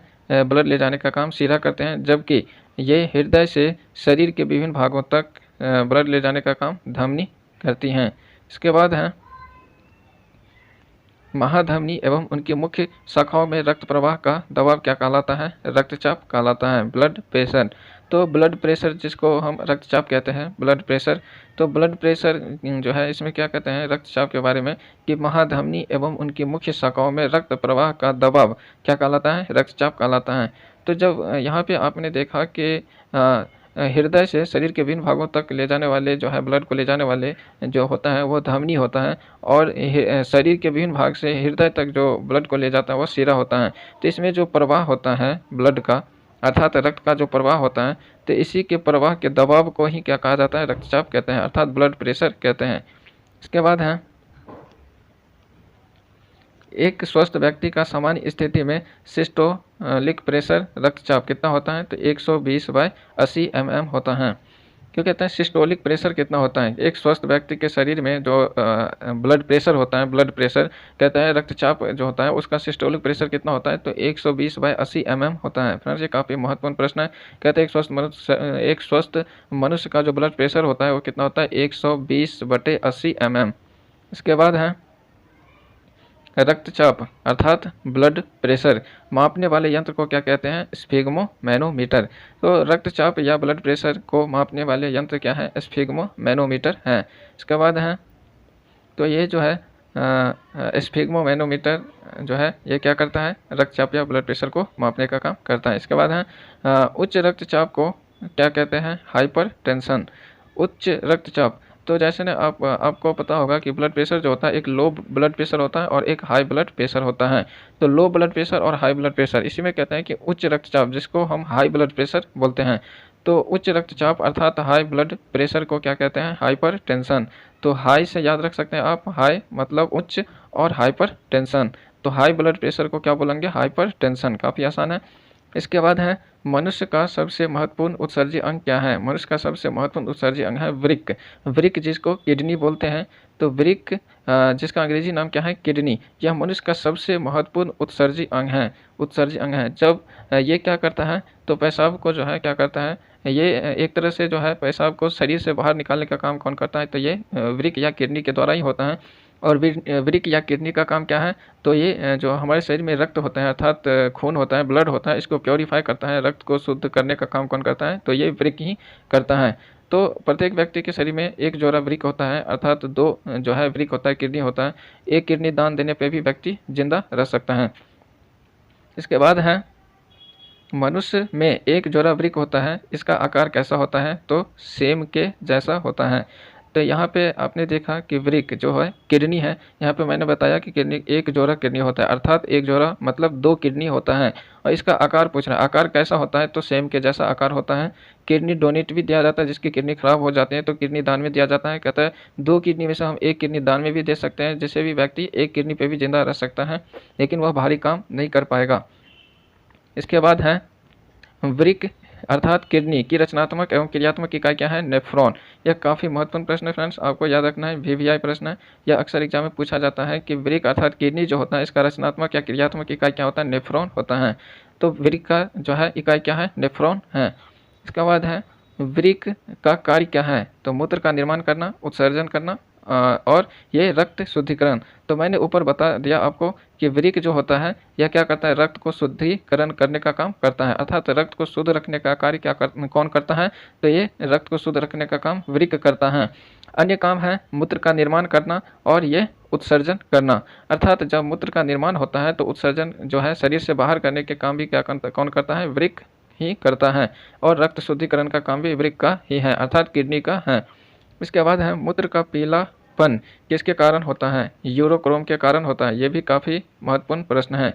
तो मूत्र का पीलापन जो होता है यूरोक्रोम के कारण होता है। याद रखना फ्रेंड्स, एक एग्जाम में पूछा जाता है ऑब्जेक्टिव में कि मूत्र में पीलापन किसके कारण होता है, यूरोक्रोम के कारण होता है। इसके बाद है मूत्र से दुर्गंध क्यों आता है, तो मूत्र से दुर्गंध आता है मूत्र में उपस्थित यूरिया के कारण। तो यहाँ पे जो है आप देख सकते हैं, यहाँ पे दुर्गंध का कारण क्या है, तो यूरिया है, दुर्गंध का कारण है यूरिया। इससे आप जो है समझ सकते हैं, जैसे कि पब्लिक टॉयलेट होता है, पब्लिक टॉयलेट हो या बस या स्टेशन पे जो टॉयलेट होता है उसमें जो है बहुत भयानक दुर्गंध आती हैं, काफ़ी ख़राब दुर्गंध आता है। तो ये किसके कारण से दुर्गंध आते हैं, तो कहते हैं मूत्र से दुर्गंध का कारण है यूरिया। तो मूत्र में उपस्थित यूरिया होता है और ये इसी यूरिया के कारण जो है ये क्या होता है, तो मूत्र से दुर्गंध आती हैं। इसके बाद है कृत्रिम वृक्क। कृत्रिम वृक्क अर्थात किडनी का काम क्या है, तो ये जो है किडनी का काम कौन करता है, डायलिसिस करता है। फ्रेंड्स यहाँ पे जो है कहते हैं कि कृत्रिम वृक्क का नाम क्या है, कृत्रिम वृक्क अर्थात आर्टिफिशियल वृक्क होता है वह डायलिसिस होता है। यहाँ पे आपको बता दूं कि डायलिसिस है क्या, तो डायलिसिस एक ऐसी मशीन है, कृत्रिम मशीन है, आर्टिफिशियल मशीन है, बनाया गया है जो वृक्क का काम करती हैं। जो क्या करती हैं, वृक्क अर्थात किडनी का काम डायलिसिस करता है। जिसका किडनी खराब हो जाता है उसको डायलिसिस पे रखा जाता है, अर्थात वो जो है वृक्क की जगह डायलिसिस लगा दिया जाता है, जो कि वृक्क का काम अर्थात किडनी का काम जो है कौन करता है, डायलिसिस करता है। डायलिसिस पे जो है किसी व्यक्ति को ज़्यादा दिन तक नहीं रखा जा सकता है, लेकिन तत्काल जब तक उनको वृक्क या किडनी नहीं मिल जाता तब तक उनको डायलिसिस पे रखा जाता है। तो इसलिए कहते हैं कि कृत्रिम वृक्क का नाम क्या है, तो यह डायलिसिस है। कृत्रिम का मतलब होता है आर्टिफिशियल, जो मनुष्य के द्वारा बनाया गया हो, एक मशीन होता है ये डायलिसिस। और यहाँ पे आपने देखा कि मूत्र से दुर्गंध किसके कारण आता है, यूरिया के कारण आता है। तो जब टॉयलेट में जो है जाते हैं किसी भी पब्लिक टॉयलेट, और दुर्गंध का कारण यही होता है कि जब हम वहाँ पे जो है पेशाब करने के बाद पानी नहीं मारते हैं तो ये यूरिया के कारण ही जो है वो क्या करने लग जाता है, दुर्गंध करने लग जाता है। तो इसलिए आप किसी भी टॉयलेट में जाए तो वहाँ पे पानी ज़रूर मारें ताकि बाथरूम से जो है टॉयलेट से दुर्गंध ना आए। इसके बाद है यहाँ पे किसी व्यक्ति का वृक्क खराब हो जाने पर रक्त की शुद्धिकरण के लिए किस मशीन का इस्तेमाल करते हैं, डायलिसिस का इस्तेमाल करते हैं। ऊपर मैंने आपको एक्सप्लेन कर ही दिया कि डायलिसिस जो होता है एक कृत्रिम वृक्क है, और ये डायलिसिस मशीन जो है कृत्रिम मशीन होता है जो कि किसी व्यक्ति की किडनी खराब हो जाने पर ये डायलिसिस मशीन का उपयोग करते हैं। तो कहते हैं किसी व्यक्ति का किडनी खराब हो जाने पर रक्त के शुद्धिकरण के लिए किस मशीन का इस्तेमाल करते हैं, डायलिसिस का इस्तेमाल करते हैं। तो ये घुमा फिरा के कैसे भी प्रश्न करें तो आप कन्फ्यूज नहीं होना है आपको। यहाँ पे आप देख सकते हैं कहते हैं रक्त को शुद्धिकरण का काम कौन करता है, तो ऊपर आपने पढ़ा कि रक्त को शुद्धिकरण करने का काम कौन करता है, वृक्क अर्थात किडनी करता है। अगर किसी व्यक्ति का किडनी खराब हो गया तो डायलिसिस पे होगा, तो रक्त को शुद्धि करने का काम कौन करेगा, डायलिसिस ही करता है। इसके बाद है पौधे में उत्सर्जन के लिए कोई विशेष अंग नहीं होता है लेकिन फिर भी उत्सर्जन होता है, कैसे, तो विसरण के द्वारा होता है। फ्रेंड्स आपने देखा कि जितने भी जीव जंतु हैं, जो भी वो खाद्य पदार्थ हो या कोई भी पोषण करता है तो पोषण के बाद उसको उत्सर्जन की आवश्यकता होती है, तो उत्सर्जन की आवश्यकता होती है। तो जितने भी बड़े आकार के जीव जंतु हैं उसमें उत्सर्जन के लिए एक विशेष अंग होता है, लेकिन कहते हैं यहाँ पे कहते हैं कि पौधों में उत्सर्जन के लिए कोई विशेष अंग नहीं होता है। पौधे में जो है विशेष अंग नहीं होता है उत्सर्जन करने के लिए। तो पौधे उत्सर्जन करते कैसे हैं, तो कहते हैं पौधे उत्सर्जन कैसे करते हैं, तो पौधे उत्सर्जन करते हैं विसरण के द्वारा। याद रखना फ्रेंड्स, जितने भी बड़े जीव हैं उनमें उत्सर्जन के लिए एक अंग होता है, जबकि पौधे में उत्सर्जन के लिए कोई विशेष अंग नहीं होता, तो पौधे उत्सर्जन करते हैं विसरण के द्वारा। इसके बाद है पादप हार्मोन 5 प्रकार के होते हैं, कौन कौन, auxin, gibberellin, cytokinin, abscisic acid, ethylene. ये जो है पादप हार्मोन है। याद रखना फ्रेंड्स, पादप हार्मोन कितने प्रकार के होते हैं, 5 प्रकार के। आपको सीधी से ये भी पूछ सकता है कि पादप हार्मोन कितने प्रकार के होते हैं, ऑप्शन दे देगा 2, 3, 4, 5। तो पादप हार्मोन कितने प्रकार के होते हैं, 5 प्रकार के होते हैं। अगर देखें यहाँ पे तो कौन कौन होता है, auxin, gibberellin, cytokinin, abscisic acid, ethylene, ये सब क्या है? तो एक तरह से ये सब है पादप हार्मोन हैं। इसके बाद देख लेते हैं अगला प्रश्न है कि पादप हार्मोन ऑक्जिन का कार्य क्या है? तो ये ऑक्जिन जो है, ऑक्जिन इसका कार्य क्या होता है? पादप हार्मोन, पादप का मतलब है पौधे, तो पादप हार्मोन जो ऑक्जिन होता है इसका काम होता है कि कोशिका विभाजन एवं कोशिका दीर्घन में सहायता करना। ऑक्जिन का कार्य क्या है? कोशिका विभाजन और कोशिका दीर्घन में सहायता करना, तने की वृद्धि में सहायता करना। तो तने की वृद्धि में सहायता, कोशिका विभाजन, कोशिका दीर्घन में सहायता करता है। कौन सा? Auxin hormone. इसके बाद है पादप में जिबरेलिन्स का कार्य क्या है? तो जिबरेलिन्स का कार्य देख लेते हैं। कहते हैं ये कोशिका विभाजन, कोशिका दीर्घन के द्वारा पौधों में स्तंभ की लंबाई में वृद्धि करना। तो यहाँ पे आप देख सकते हैं जिबरेलिन्स का कार्य क्या है? तो पौधे के स्तंभ की लंबाई को वृद्धि करता है। पौधे की स्तंभ की लंबाई को वृद्धि करने का काम कौन करता है? ये जिबरेलिन्स। और किसके द्वारा? कोशिका विभाजन और कोशिका दीर्घन के द्वारा करता है। इसके बाद है पादप हार्मोन साइटोकाइनिन। साइटोकाइनिन का काम देख लेते हैं। साइटोकाइनिन का काम क्या है? कहते हैं कि कोशिका द्रव्य के विभाजन में सहायक पर्णहरित एवं पत्तियों को नष्ट होने से बचाना। तो यहाँ पे दो काम यहाँ पे देख सकते हैं। साइटोकाइनिन का काम होता है कि कोशिका द्रव्य के विभाजन में सहायता करता है, और एक होता है कि पर्णहरित एवं पत्तियों को नष्ट होने से बचाता है। तो यहाँ पे जो है ऐसे भी प्रश्न पूछ सकता है कि पत्तियों को नष्ट होने से कौन सा हार्मोन बचाता है? तो साइटोकाइनिन बचाता है। तो पत्तियों को नष्ट होने से अर्थात पर्णहरित हो या पत्तियों को नष्ट होने से कौन बचाता है? साइटोकाइनिन बचाता है। इसके बाद है पादप hormone abscisic acid. Abscisic acid का कार्य क्या है? पत्तियों को मुरझाने एवं विलगन में सहायता, कलियों की वृद्धि तथा बीजों के अंकुरन को रोकना। तो ये जो है कहते हैं कि कलियों की वृद्धि तथा बीजों के अंकुरन को रोकता है, पत्तियों के मुरझाने एवं विलंगन में सहायता करता है। ये कौन सा हार्मोन? Abscisic acid. इसके बाद है पादप हार्मोन एथिलीन। एथिलीन पकाने वाला हार्मोन है, का कार्य क्या है? फलों को पकाना। क्या है? तो एथिलीन जो है पादप हार्मोन है, और एथिलीन का काम क्या है? फलों को पकाना। तो फलों के पकाने के काम में आता है कौन सा हार्मोन? एथिलीन, और इसको पकाने वाला हार्मोन भी कहते हैं। तो पौधे में अगर बात करें, पौधों में 5 प्रकार के हार्मोन होते हैं। अगर बात करें पकाने वाला हार्मोन किसे कहते हैं? तो पकाने वाला हार्मोन किसे कहते हैं? एथिलीन को। एथिलीन जो है यह क्या है? पकाने वाला हार्मोन है। तो ये फलों को पकाने का काम करता है। इसके बाद है कृत्रिम रूप से फलों को पकाने के लिए किस गैस का उपयोग होता है? एथिलीन का उपयोग होता है। एथिलीन का उपयोग जो होता है वह कृत्रिम रूप से फलों को पकाने के लिए इसका उपयोग होता है, एथिलीन का। इसके बाद है तंत्रिका ऊतक किसका बना होता है? न्यूरॉन्स या तंत्रिकीय कोशिका का बना होता है। तो न्यूरॉन या तंत्रिकीय कोशिका का बना होता है तंत्रिका ऊतक। याद रखना फ्रेंड्स, काफ़ी महत्वपूर्ण है। तंत्रिका कहते हैं यहाँ पे तंत्रिका ऊतक किसका बना होता है? तो तंत्रिका ऊतक किसका बना होता है? न्यूरॉन एवं तंत्रिकीय कोशिका का बना होता है। या तो न्यूरॉन का या तंत्रिकीय कोशिका का बना होता है तंत्रिका ऊतक। इसके बाद है आंतरिक संवेदना जैसे कि भूख, प्यास, तृष्णा, रोग, बाहरी संवेदना जैसे कि भौतिक, रासायनिक, विद्युत प्रभाव को व्यक्त करता है तंत्रिका तंत्र। तो तंत्रिका तंत्र का काम क्या है? तंत्रिका तंत्र का काम जो है यह भूख हो गया, प्यास हो गया, तृष्णा हो गया, रोग, बाहरी संवेदना। बाहरी संवेदना में क्या सब हो गया? जैसे भौतिक, रासायनिक, यांत्रिक, विद्युतीय प्रभाव को व्यक्त करने का काम कौन करता है? तंत्रिका तंत्र। याद रखना फ्रेंड्स, तंत्रिका तंत्र जो है ये सब काम करता है। भूख, प्यास, तृष्णा, रोग, बाहरी संवेदना जैसे कि भौतिक, रासायनिक, यांत्रिक, विद्युत का प्रभाव का जो है यह व्यक्त करने का काम करता है। इसके बाद है तंत्रिका तंत्र के द्वारा शरीर के क्रियाओं को नियंत्रित एवं समन्वय करने का कार्य कौन करता है? मस्तिष्क करता है। तंत्रिका तंत्र के द्वारा शरीर की क्रियाओं को नियंत्रित एवं समन्वय, तो शरीर को नियंत्रित एवं समन्वय करने का काम कौन करता है? मस्तिष्क ही करता है। इसके बाद है मस्तिष्क को बाहरी आघातों तथा दबावों से कौन बचाता है? तो ये मेनिनजेज है। ये मेनिनजेज क्या करता है? तो मस्तिष्क को बाहरी आघात और दबाव से बचाता है, मेनिनजेज।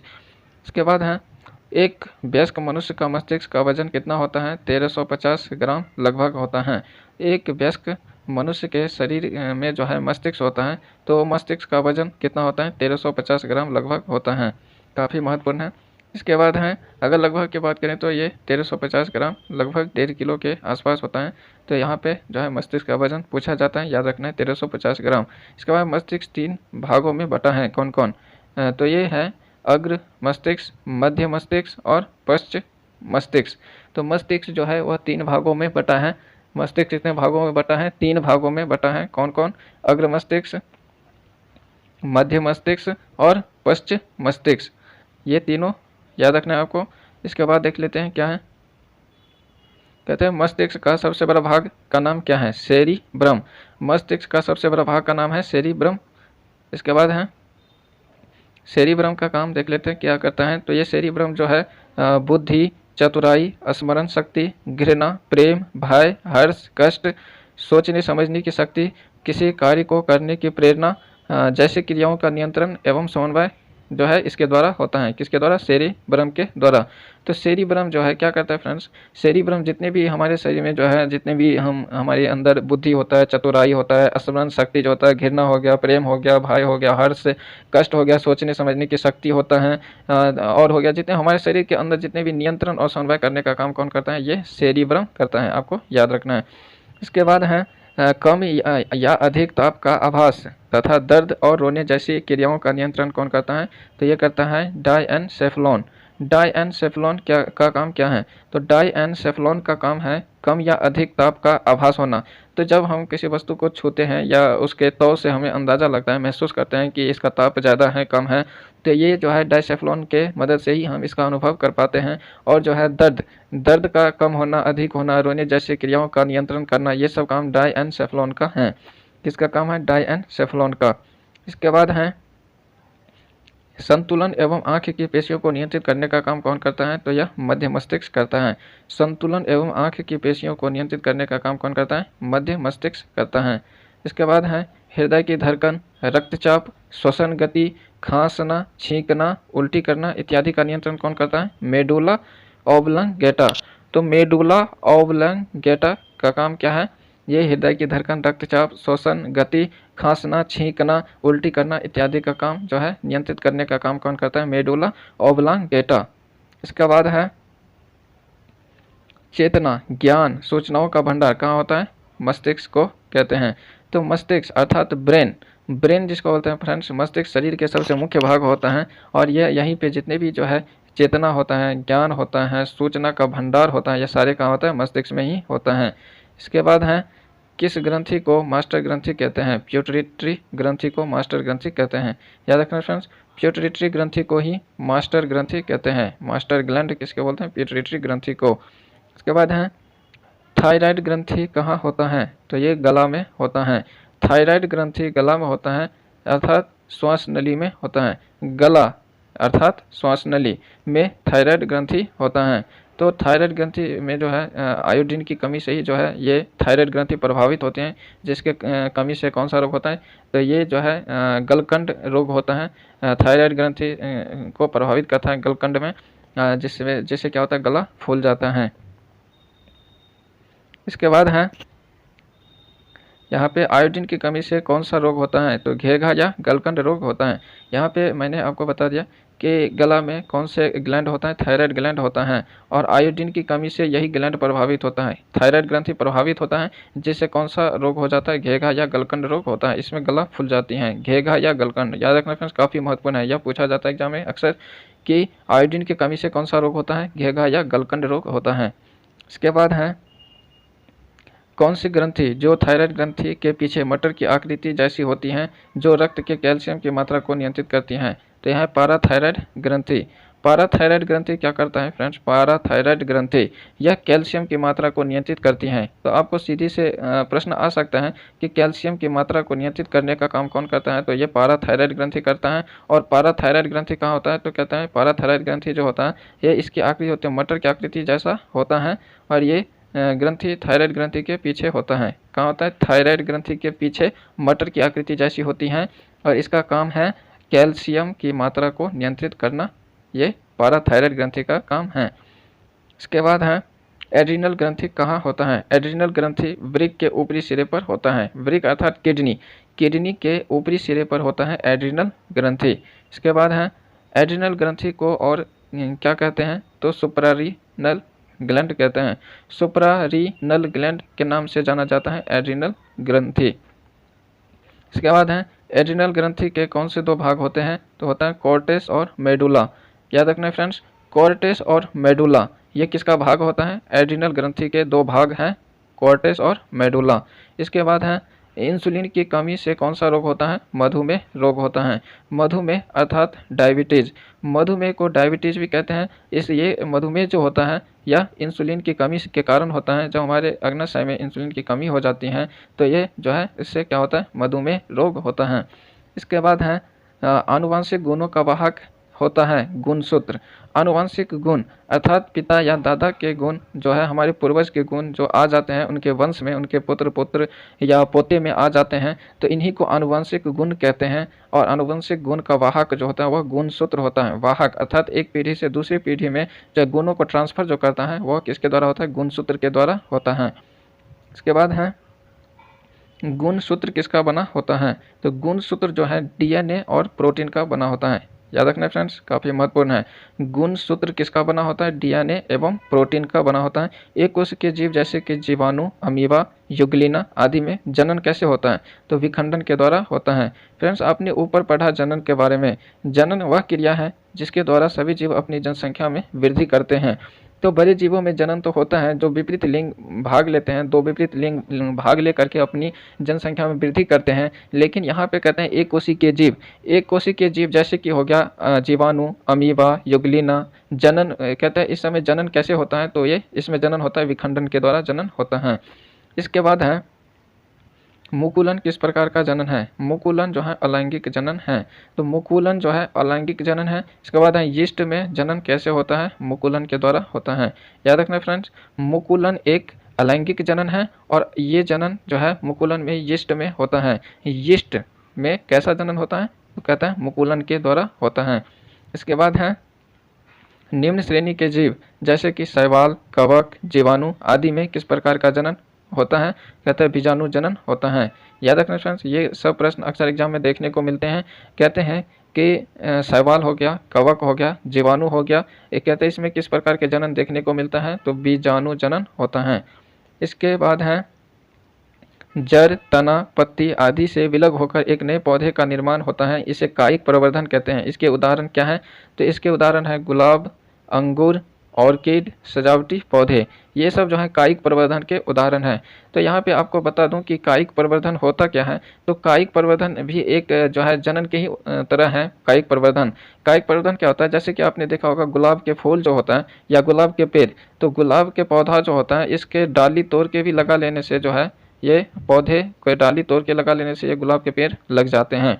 जैसे अंगूर, ये गुलाब का पेड़ हो गया। अंगूर, ऑर्किड, सजावटी पौधे कुछ होते हैं जिसके डाल तोड़ के मिट्टी में डाल देने से भी यह पेड़ निकल पड़ते हैं, तो इसे ही कायिक प्रवर्धन कहते हैं। और ये कहते हैं जड़, तना, पत्ती से विलग होकर, यहाँ पे आप देख सकते हैं चाहे जड़ हो, तना हो, पत्ती हो, इस सब से अलग होकर के भी जो है एक नए पौधे का निर्माण हो जाता है।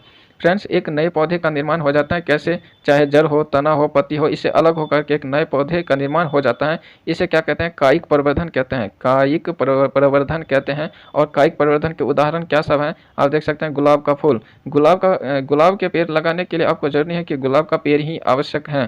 तो गुलाब का जो है पौधा, जैसे कि गुलाब का पौधा ले लिया तो इसके एक डाल से भी हम इसके अलग पौधे निकाल सकते हैं। तो ये कायिक प्रवर्धन के उदाहरण हैं, गुलाब, अंगूर, ऑर्किड, सजावटी पौधे कुछ होते हैं वे सब। इसके बाद है जनन की उस विधि को क्या कहते हैं जिसमें नर और मादा भाग लेते हैं, तो इसको लैंगिक जनन कहते हैं। तो जिसमें नर और मादा भाग नहीं लेते हैं उसको हम अलैंगिक जनन कहते हैं। क्या कहते हैं, अलैंगिक जनन, तो उसको हम अलैंगिक जनन कहते हैं। लेकिन जिसमें जो है नर और मादा भाग लेते हैं, नर और मादा भाग लेते हैं उसको हम लैंगिक जनन कहते हैं। इसके बाद है अंडाणु एवं शुक्राणु का मिलन क्या कहलाता है, ये निषेचन कहलाता है। तो अंडाणु होता है फीमेल में अंडाणु होता है, और जो है ये शुक्राणु होता है मेल में। तो मेल और फीमेल जो होता है जब ये जनन करते हैं तो जनन करने से ये जो है ये निषेचन की क्रिया होती है। कब, जब अंडाणु और ये शुक्राणु मिल जाता है तब।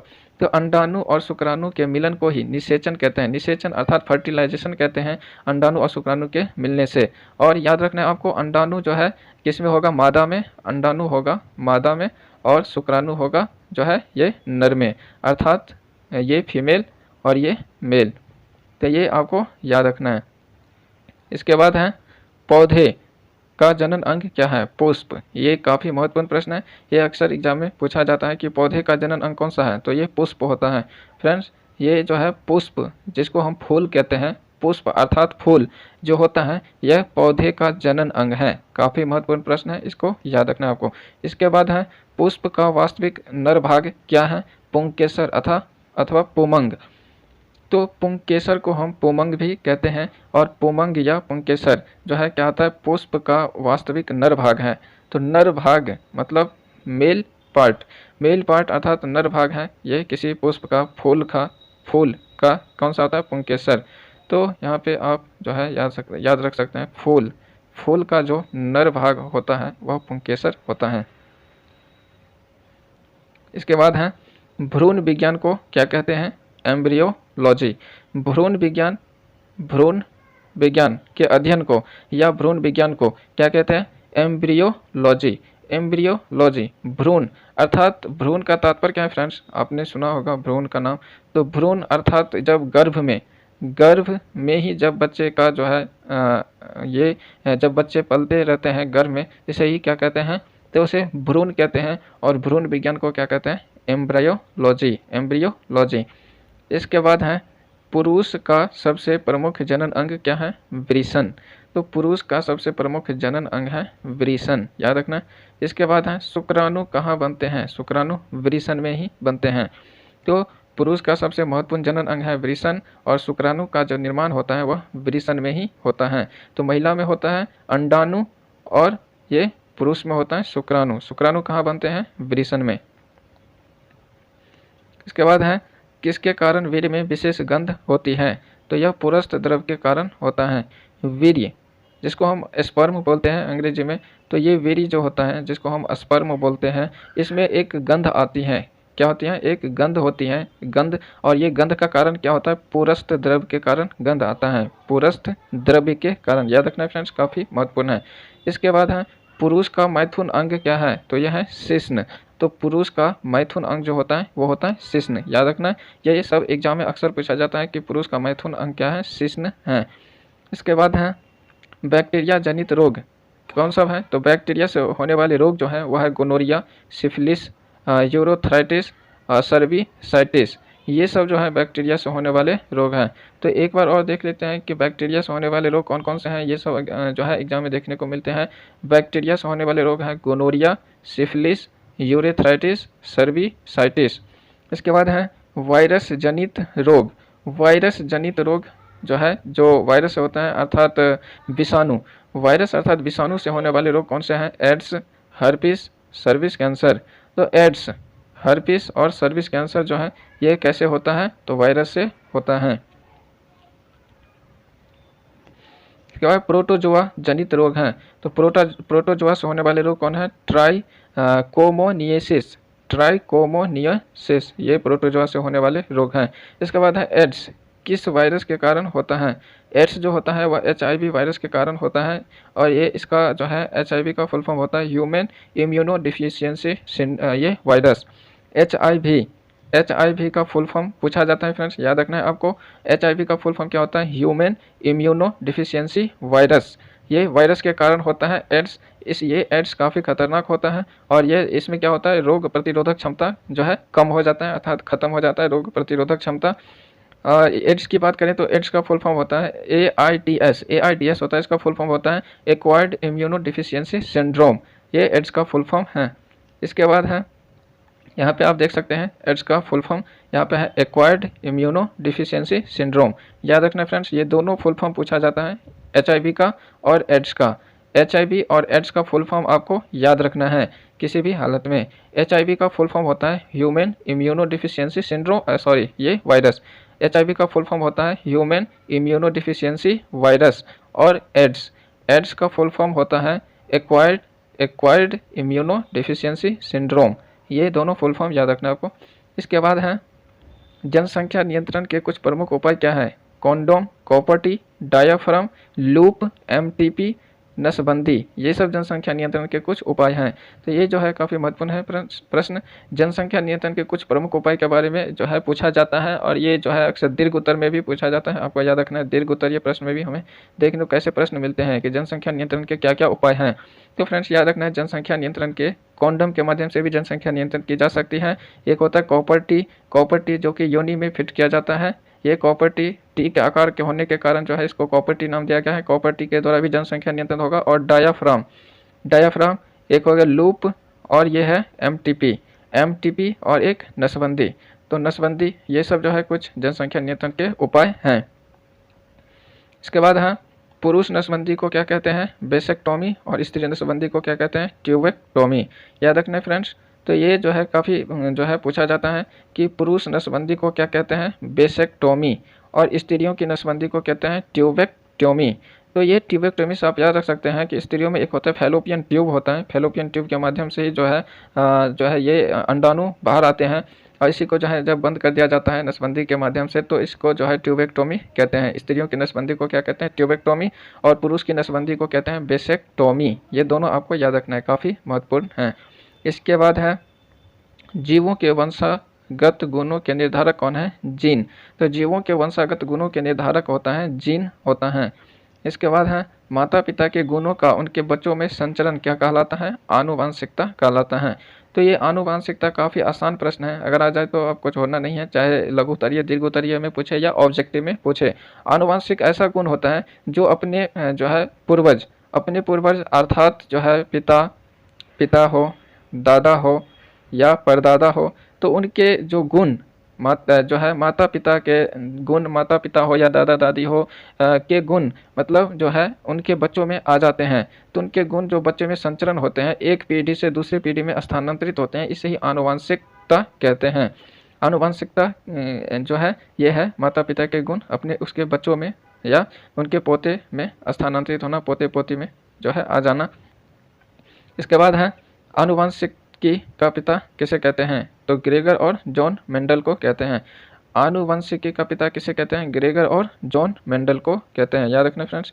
इसके बाद है ग्रेगर जॉन मेंडल अपने प्रयोगों के लिए किस पौधे का चयन किया था? तो मटर के पौधे का चयन किया था।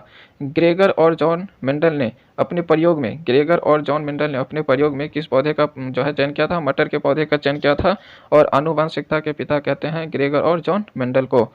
इसके बाद है ग्रेगर जॉन मेंडल ने मटर के कैसा पौधा का चयन किया था? लंबा एवं बौना। तो ग्रेगर और जॉन मेंडल जो थे, ये जो है मटर के पौधे जो लिए थे, तो एक लंबा और एक बौना पौधा लिया था, और दोनों से जो है ये एक तरह से प्रयोग कर रहे थे। तो यहाँ पे याद रखना है जो है बड़ा में आ जाता है टी और छोटा टी और एक बड़ा टी, इसमें जो है दोनों जो है स्मॉल टी। तो ये इससे तात्पर्य क्या है फ्रेंड्स? तो ये प्रयोग मटर के पौधे से प्रयोग कर रहे थे ग्रेगर और जॉन मेंडल। यहाँ पे आपको कुछ समझना है। तो एक पौधा लिया लंबा और एक पौधा लिया छोटा, मतलब बौना। इसमें कहते हैं कि ये एग्जाम में आता है कि अगर दो टी मतलब दोनों कैपिटल टी आएगा तो कैसा पौधा होगा? वह लंबा होगा। या एक कैपिटल और एक स्मॉल अगर ये आएगा तो कैसा पौधा होगा? इसमें भी लंबा पौधा होगा। और जब दोनों स्मॉल रहे अर्थात दोनों स्मॉल टी रहे तो कैसा पौधा होगा? तो ये कैसा पौधा होगा? बौना। तो ये अक्सर एग्जाम में पूछा जाता है, इसलिए यहाँ पे जो है ये लिखा है, ये आपको याद रखना है। डबल टी, कैपिटल टी, किसी में भी कैपिटल टी आ जाए तो वो लंबा पौधा होगा, और अगर छोटा टी, दोनों में छोटा टी आए तो बौना पौधा होगा। ठीक है, ये आपको याद रखना है। इसके बाद है जीवों में लिंग निर्धारण किसके द्वारा होता है? तो क्रोमोसोम के द्वारा जो है लिंग का निर्धारण होता है, जिसको हम गुणसूत्र कहते हैं। क्रोमोसोम अर्थात गुणसूत्र के द्वारा जीवों में लिंग निर्धारण होता है। तो होता क्या है, आगे प्रश्न होगा भी, यहाँ पे आपको बता दूं कि जीव में लिंग निर्धारण कैसे होता है। जैसे कि जो है मनुष्य में कितना जो है क्रोमोसोम होता है? 23 जोड़ी क्रोमोसोम होता है। क्रोमोसोम अर्थात गुणसूत्र कितना होता है? 23 जोड़े जो है गुणसूत्र होते हैं। 23 जोड़ा अर्थात 46 होता है। 23 जोड़ा अर्थात 46 गुणसूत्र अर्थात क्रोमोसोम होते हैं। और इसमें जो है 23वां जोड़ा जो होता है, 23वां जोड़ा गुणसूत्र जो होता है, उसमें होता है एक्स और वाई जो है 23वां जोड़ा मनुष्य में जो गुणसूत्र होता है वो होता है एक्स वाई, और इन्हीं में से जो है ये दोनों एक्स वाई ही जो है लिंग निर्धारण का काम करता है। अर्थात यहाँ पे आप समझ सकते हैं कि मादा में एक्स एक्स गुणसूत्र होते हैं और नर में एक्स वाई गुणसूत्र होता है। तो यहाँ पे अगर एक एक्स मादा का ले लें और एक एक्स पुरुष का ले लें अर्थात नर का ले लें, तो एक्स एक्स मिलके जो है ये लिंग निर्धारित करेगा, और इसमें जो है कैसा जो है बच्चा होगा, तो इसमें लड़की होगी। कैसी होगी? लड़की। और अगर पुरुष मादा का एक्स और नर का वाई आ जाए तो क्या हो जाएगा? एक्स वाई, और एक्स वाई होने पे जो है कैसा जो है बच्चा पैदा होगा? लड़का। याद रखना फ्रेंड्स। तो इसमें सीधी सी बात है कि मादा का जो 23वां जोड़ा गुणसूत्र होता है मादा के पास वो एक्स एक्स होता है, और पुरुष के पास जो होता है वो होता है एक्स वाई। तो पुरुष के पास तो एक्स वाई है ही।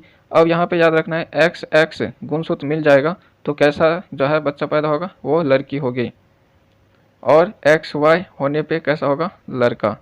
तो ये भी अक्सर जो है एग्जाम में पूछा जाता है। ये एक्स एक्स होगा तो लड़की और एक्स वाई होगा तो लड़का। याद रखना है आपको।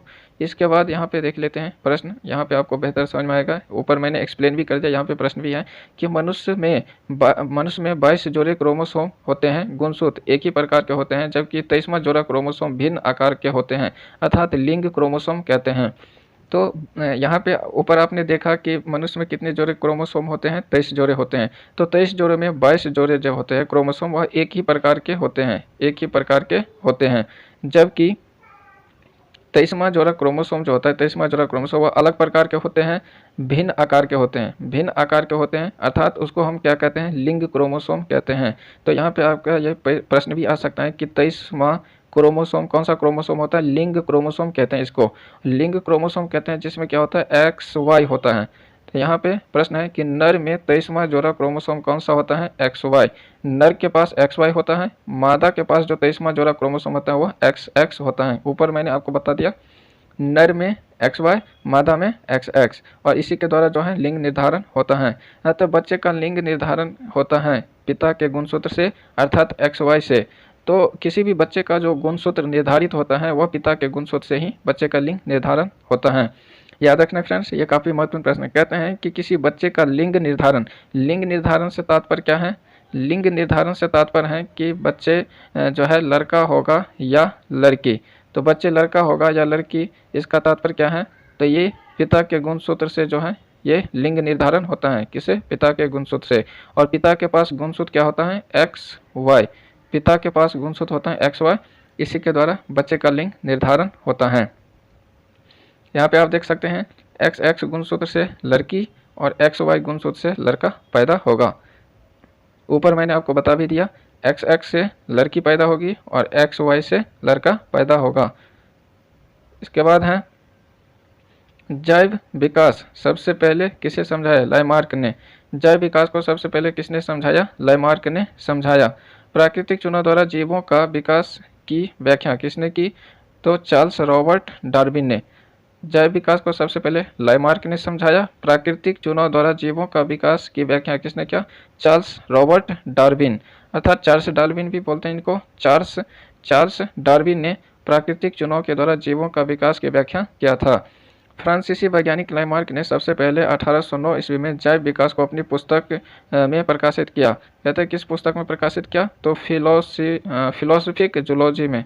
किसमें? Philosophic zoology. याद रखना फ्रेंड्स। यहाँ पे प्रश्न है कि फिलोसफिक जूलॉजी कहते हैं फ्रांसीसी वैज्ञानिक थे लामार्क, और लामार्क ने सबसे पहले 1809 ईस्वी में जैव विकास को समझाया। जैव विकास को अपनी पुस्तक जो है किसमें प्रकाशित किया था? तो ये फिलोसफिक जूलॉजी में समझाया था।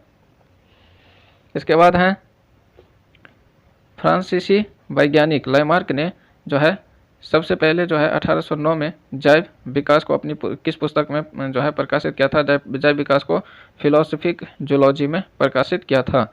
तो फिलोसफिक जूलॉजी में सबसे पहले ये लामार्क ने किसको जो है प्रकाशित किया था? जैव विकास को प्रकाशित किया था। कब? 1809 ईस्वी में। इसके बाद है डार्विन ने जैव विकास की व्याख्या अपनी किस पुस्तक में की? तो है the origin of species. The origin of species. Darwin ने जैव विकास की व्याख्या अपनी किस पुस्तक में की? द ओरिजिन ऑफ स्पीसीज में की। इसके बाद है जीवाश्म विज्ञान को क्या कहते हैं? पैलियंटोलॉजी। जीवाश्म विज्ञान को पैलियंटोलॉजी कहते हैं। इसके बाद है मनुष्य तथा किस जीव की उत्पत्ति एक ही पूर्वज से मानी जाती है? चिंपैंजी की। तो याद रखना फ्रेंड्स, मनुष्य और कहते हैं मनुष्य किस जीव की उत्पत्ति एक ही पूर्वज से मानी जाती है? तो चिंपैंजी। मनुष्य और चिंपैंजी जो है, मनुष्य और चिंपैंजी ऐसा माना जाता है कि एक ही पूर्वज जो है, इनकी उत्पत्ति एक ही पूर्वज से मानी जाती है। इसके बाद है जीवों का अत्यंत प्राचीन एवं सरल प्रजाति है बैक्टीरिया। जीवों का अत्यंत प्राचीन और सरल प्रजाति क्या है? बैक्टीरिया हैं, प्राचीन प्रजाति भी हैं। इसके बाद है किसी प्रजाति के पूर्वजों की खोज के लिए किसका उपयोग किया जाता है? डीएनए का। डीएनए का जो है इस्तेमाल करके ही किसी प्रजाति के पूर्वजों का खोज किया जाता है। याद रखना फ्रेंड्स। तो यहाँ पे कहते हैं कि किसी प्रजाति के पूर्वजों की खोज कैसे किया जाता है? किसके द्वारा? डीएनए के द्वारा किया जाता है। इसके बाद है पुरुषत्व। नर पुरुष निर्धारक क्रोमोसोम गुणसूत्र हैं वाई। कहते हैं पुरुषत्व। यहाँ पे इसलिए यहाँ पे ऊपर भी आप ये प्रश्न पढ़ चुके हैं, ऊपर भी यहाँ पे आपको कंफ्यूज नहीं होना है। आपको कैसे भी घुमा फिरा के प्रश्न पूछ सकता है। यहाँ पे देखिए नाम है पुरुषत्व। पुरुषत्व का तात्पर्य है नर। यहाँ पे लिख भी दिया है कि पुरुषत्व अर्थात नर पुरुष।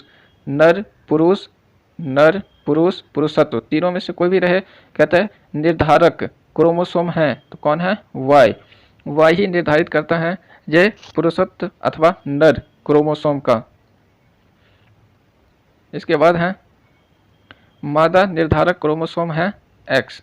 तो एक्स से जो है क्या होगी? मादा। मादा अर्थात फीमेल जो है निर्धारित करता है कौन? एक्स करता है। इसके बाद है मानव का उद्भव स्थान मूल रूप से कहाँ माना जाता है? अफ्रीका में। मानव का उद्भव स्थान मूल रूप से कहाँ माना जाता है? अफ्रीका में माना जाता है। इसके बाद है हमारे चारों ओर फैली जैविक और अजैविक घटक क्या कहलाती हैं? पर्यावरण या वातावरण कहलाती हैं। हमारे चारों ओर फैली जैविक और अजैविक घटक को क्या कहते हैं? पर्यावरण या वातावरण कहते हैं। याद रखना फ्रेंड्स, पर्यावरण या वातावरण क्या है? तो पूरे चारों ओर जैविक अजैविक घटक को कहते हैं। इसके बाद है पर्यावरण के अंतर्गत क्या आते हैं? तो आते हैं जलमंडल, स्थलमंडल, वायुमंडल और ये जीवमंडल। तो पर्यावरण के अंतर्गत जो है, पर्यावरण के अंतर्गत आ जाते हैं जलमंडल, स्थलमंडल, वायुमंडल। इसके बाद है जीवमंडल। तो जीवमंडल और ये चारों जो है मिला के जो है ये पर्यावरण के अंतर्गत आते हैं। इसके बाद है जैव घटक जैसे कि पौधे, मानव एवं सूक्ष्म जीव जंतु आदि तथा अजैव घटक जैसे मृदा, वायु, जल, प्रकाश, ताप आदि मिलकर किसका निर्माण करता है? पारिस्थितिकी तंत्र का निर्माण करता है। याद रखना फ्रेंड्स, पारिस्थितिकी तंत्र कैसे बनता है? पारिस्थितिकी तंत्र का निर्माण कौन करता है? तो यहाँ पे याद रखना आपको जैव घटक और अजैव घटक मिलके। तो पारिस्थितिकी तंत्र का जो निर्माण करता है वह जैव घटक और अजैव घटक दोनों मिलकर पारिस्थितिकी तंत्र का निर्माण करते हैं। जैव और अजैव घटक दोनों। और जैव घटक में कौन सा बातें हैं? जैव घटक में हो गया जैव का तात्पर्य है सजीव। जैव का तात्पर्य क्या है? सजीव। याद रखना आपको। तो यहाँ पे आप देख सकते हैं जैव का तात्पर्य है सजीव। जैव घटक में कौन कौन सा आ जाएगा? पौधा, मानव, सूक्ष्म जीव जंतु आदि, ये जैव घटक हो गया। अजैव घटक, अजैव घटक का तात्पर्य क्या है? निर्जीव। अजैव घटक का तात्पर्य हो गया निर्जीव, ये इसका मतलब है निर्जीव। तो यहाँ पे आप देख सकते हैं जैसे कि मृदा, वायु, जल, आकाश, ताप, ये जो है दोनों मिल के पारिस्थितिकी तंत्र का निर्माण करते हैं, जैव घटक और अजैव घटक ये। इसके बाद है पारिस्थितिकी तंत्र कितने प्रकार के होते हैं? पारिस्थितिकी तंत्र कितने प्रकार के होते हैं? 2 प्रकार के होते हैं, प्राकृतिक पारिस्थितिकी तंत्र और कृत्रिम पारिस्थितिकी तंत्र। तो यहाँ पे पारिस्थितिकी तंत्र जो है 2 प्रकार के होते हैं। याद रखना फ्रेंड्स, पारिस्थितिकी तंत्र 2 प्रकार के होते हैं। कौन कौन? प्राकृतिक पारिस्थितिकी तंत्र और कृत्रिम पारिस्थितिकी तंत्र। इसके बाद है यहाँ पे प्राकृतिक पारिस्थितिकी तंत्र किसे कहते हैं? तो पारिस्थितिकी तंत्र प्राकृतिक अर्थात नेचुरल कौन कौन सा होता है? नेचुरल में होता है वन हो गया, समुद्र, झील, तालाब, ये सब प्राकृतिक पारिस्थितिकी तंत्र हैं। अर्थात जो अपने आप उत्पन्न होते हैं, पृथ्वी के अस्तित्व के साथ ही आए हैं। तो ऐसे पारिस्थितिकी तंत्र जो हैं ये प्राकृतिक पारिस्थितिकी तंत्र कहलाते हैं, जैसे वन, समुद्र, झील, तालाब। इसके बाद है कृत्रिम। कृत्रिम पारिस्थितिकी तंत्र किसे कहते हैं? तो कृत्रिम का तात्पर्य है, कृत्रिम का तात्पर्य है आर्टिफिशियल, कृत्रिम का तात्पर्य है आर्टिफिशियल प्राकृतिक तंत्र। और ये जैसे कि कृषि हो गया, पार्क हो गया, फुलवारी, भूमि, जल जीवशाला आदि, ये आप देख सकते हैं। ये सब जो है मानव निर्मित है, एक तरह से कृत्रिम है जिसको मनुष्य ने बनाया। कृषि हो गया, पार्क हो गया, फुलवारी हो गया, भूमि हो गया, जल जीवशाला हो गया आदि। तो ये जो है क्या है? कृत्रिम पारिस्थितिकी तंत्र हैं। तो ये आपसे जो है पूछेगा कि वन कैसा पारिस्थितिकी तंत्र है? तो ये प्राकृतिक पारिस्थितिकी तंत्र है। पूछेगा कि फुलवारी कैसा पारिस्थितिकी तंत्र है? ये है कृत्रिम पारिस्थितिकी तंत्र। अर्थात जिस चीज़ को मनुष्य ने बनाया तो वो हो जाए कृत्रिम, और जो अपने आप बनाया वो है प्राकृतिक। इसके बाद है जैव का क्या मतलब है? सजीव। जैव का मतलब है सजीव और अजैव का मतलब है निर्जीव। ये मैंने ऊपर में ही आपको बता दिया, जैव का मतलब सजीव और अजैव का मतलब निर्जीव। इसके बाद है प्रकाश संश्लेषण की क्रिया में पौधे में कार्बन डाइऑक्साइड लेता है, क्या छोड़ता है? ऑक्सीजन छोड़ता है। तो प्रकाश संश्लेषण की जो क्रिया होती है इसमें पौधे क्या करता है? कार्बन डाइऑक्साइड लेता है। तो कार्बन डाइऑक्साइड लेता है और ऑक्सीजन छोड़ता है, ये आपको याद रखना है। इसके बाद है बाकी श्वास लेने के लिए ऑक्सीजन का ही इस्तेमाल करते हैं, ये चीज़ याद रखना है फ्रेंड्स। दुनिया में जितने भी जीव जंतु हैं वह श्वास लेने के लिए जो है ऑक्सीजन का ही इस्तेमाल करते हैं। बाकी रहा प्रकाश संश्लेषण की क्रिया में पौधे जो है कार्बन डाइऑक्साइड लेते हैं और ऑक्सीजन छोड़ते हैं। इसके बाद है ऐसा जीव जो अपने भोजन के लिए पूर्ण रूप से उत्पादकों पर निर्भर रहते हैं उन्हें क्या कहते हैं? उपभोक्ता कहते हैं। तो उपभोक्ता जैसे कि मनुष्य हो गया, जानवर हो गया, पक्षी हो गया, ये सब जो है अपने भोजन के लिए दूसरे जीव पर निर्भर रहते हैं। तो जो जीव अपने भोजन के लिए पूर्ण रूप से जो है दूसरे जीव पर निर्भर होते हैं उन्हें उपभोक्ता कहते हैं। उपभोक्ता अर्थात मनुष्य हो गया, जानवर हो गया, पक्षी हो गया, ये सब क्या है? एक तरह से उपभोक्ता हैं। उपभोक्ता को 3 श्रेणी में बांटा गया है। कौन कौन? प्राथमिक उपभोक्ता, द्वितीय उपभोक्ता, तृतीय उपभोक्ता। तो उपभोक्ता को 3 श्रेणी में बांटा गया है, प्राथमिक, द्वितीय और तृतीय। यहाँ पे देख लेते हैं कि पेड़ पौधे को खाने वाले को क्या कहते हैं? प्राथमिक उपभोक्ता कहते हैं। ये जो है काफ़ी महत्वपूर्ण प्रश्न है, आपको याद रखना है कि प्राथमिक उपभोक्ता किसे कहते हैं? प्राथमिक उपभोक्ता कहते हैं जो पेड़ पौधे को खाते हैं वह प्राथमिक उपभोक्ता होता है। जैसे गाय, बकरी, हिरन, घोड़ा, खरगोश, तो ये सब जितने भी हैं गाय, घोड़ा जो है, बकरी, खरगोश, ये सब प्राथमिक उपभोक्ता के अंतर्गत आते हैं। क्यों? क्योंकि ये सब पेड़ पौधे को खाते हैं। द्वितीय उपभोक्ता किसे कहते हैं? तो प्राथमिक उपभोक्ता को खाने वाले को द्वितीय उपभोक्ता कहते हैं। जैसे शेर, बाघ, सांप, ये सब क्या करते हैं? तो प्राथमिक उपभोक्ता को खा जाते हैं। तो यहाँ पे आप देख सकते हैं कि शेर हो या बाघ हो क्या करते हैं? गाय, बकरी, हिरन, घोड़ा, खरगोश, ये सब को क्या करते हैं? मार के खा जाते हैं। तो प्राथमिक उपभोक्ता को खाने वाले को क्या कहते हैं? द्वितीय उपभोक्ता। प्राथमिक उपभोक्ता को खाने वाले को ही क्या कहते हैं? द्वितीय उपभोक्ता। और द्वितीय उपभोक्ता में क्या आ जाएगा? शेर, बाघ, सांप। तो यहाँ पे एक ही जीव प्राथमिक उपभोक्ता और द्वितीय उपभोक्ता भी हो सकता है, या द्वितीय या तृतीय उपभोक्ता भी हो सकता है। अब यहाँ पे देख लेते हैं कि तृतीय उपभोक्ता किसे कहते हैं। यहाँ पे है तृतीय उपभोक्ता। तृतीय उपभोक्ता देख सकते हैं यहाँ पे, वह उच्चतम श्रेणी का जीव जो द्वितीय उपभोक्ता को खा जाता है उसे क्या कहते हैं? तृतीय उपभोक्ता। तो यहाँ पे आपने क्या देखा कि कहते हैं कि उच्चतम श्रेणी का जीव जो द्वितीय उपभोक्ता को खा जाता है। तो यहाँ पे द्वितीय उपभोक्ता को खाने वाले को तृतीय उपभोक्ता कहते हैं। और द्वितीय उपभोक्ता को कौन खा पाएगा? जो कि उच्चतम श्रेणी के जीव है। जैसे यहाँ पे आप देख सकते हैं सांप। तो सांप जो है यह निम्न श्रेणी के जीव है। सांप कैसा है? तो ये निम्न श्रेणी के जीव है। सांप निम्न श्रेणी के जीव हैं। और सांप को कौन खा सकता है? तो ये सांप को जो है चील, बाज, ये सब जो है क्या करते हैं? सांप को खा जाते हैं।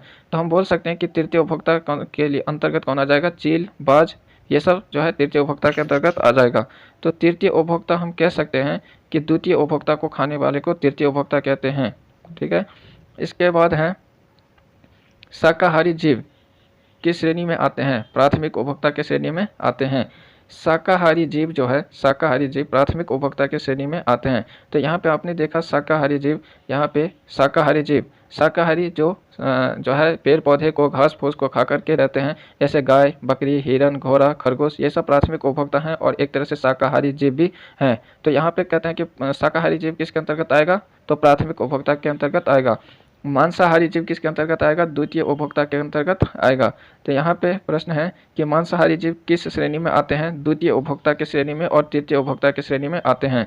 तो ये मांसाहारी जीव जो हैं द्वितीय और तृतीय दोनों श्रेणी में आते हैं। जैसे सांप, मेंढक, सांप और मेंढक जो है यह द्वितीय उपभोक्ता और तृतीय उपभोक्ता दोनों श्रेणी में आते हैं। इसके बाद हैं छोटे छोटे जीव जंतु जिसको बड़ा जीव खा लेता है, अर्थात निम्न श्रेणी के जीव कौन सा उपभोक्ता है? तो ये द्वितीय उपभोक्ता हैं। याद रखना फ्रेंड्स, निम्न श्रेणी के जीव जो हैं वह द्वितीय उपभोक्ता के अंतर्गत आते हैं। जैसे बड़े बड़े जीव इनको खा जाते हैं, जैसे सांप को चील या बाज खा जाएगा, मेंढक को सांप खा जाएगा, ये चील बाज को भी सांप खा जाता है, या कोई बड़ा जीव जो है चील बाज को मार के खा जाते हैं। तो ये सब द्वितीय उपभोक्ता की श्रेणी में आएगा। इसके बाद हैं ग्रास हॉपर अर्थात टिड्डा, कौन सा उपभोक्ता है? प्राथमिक उपभोक्ता है। ग्रास हॉपर टिड्डा जो खेतों में उड़ता रहता है, जिसको हम फतिंगा भी बोलते हैं, वह प्राथमिक उपभोक्ता है, क्योंकि ये जो है पेड़ पौधे को खाते रहते हैं, पत्तियों को खा जाते हैं ये ग्रास हॉपर। तो ये कैसा है? प्राथमिक उपभोक्ता है। इसके बाद हैं अपघटनकर्ता या अपमार्जक, कौन सा है? तो जीवाणु, कवक, विषाणु। अपघटनकर्ता या अपमार्जक किसे कहते हैं? जीवाणु, कवक या विषाणु को अपघटन या ये अपमार्जक कहते हैं।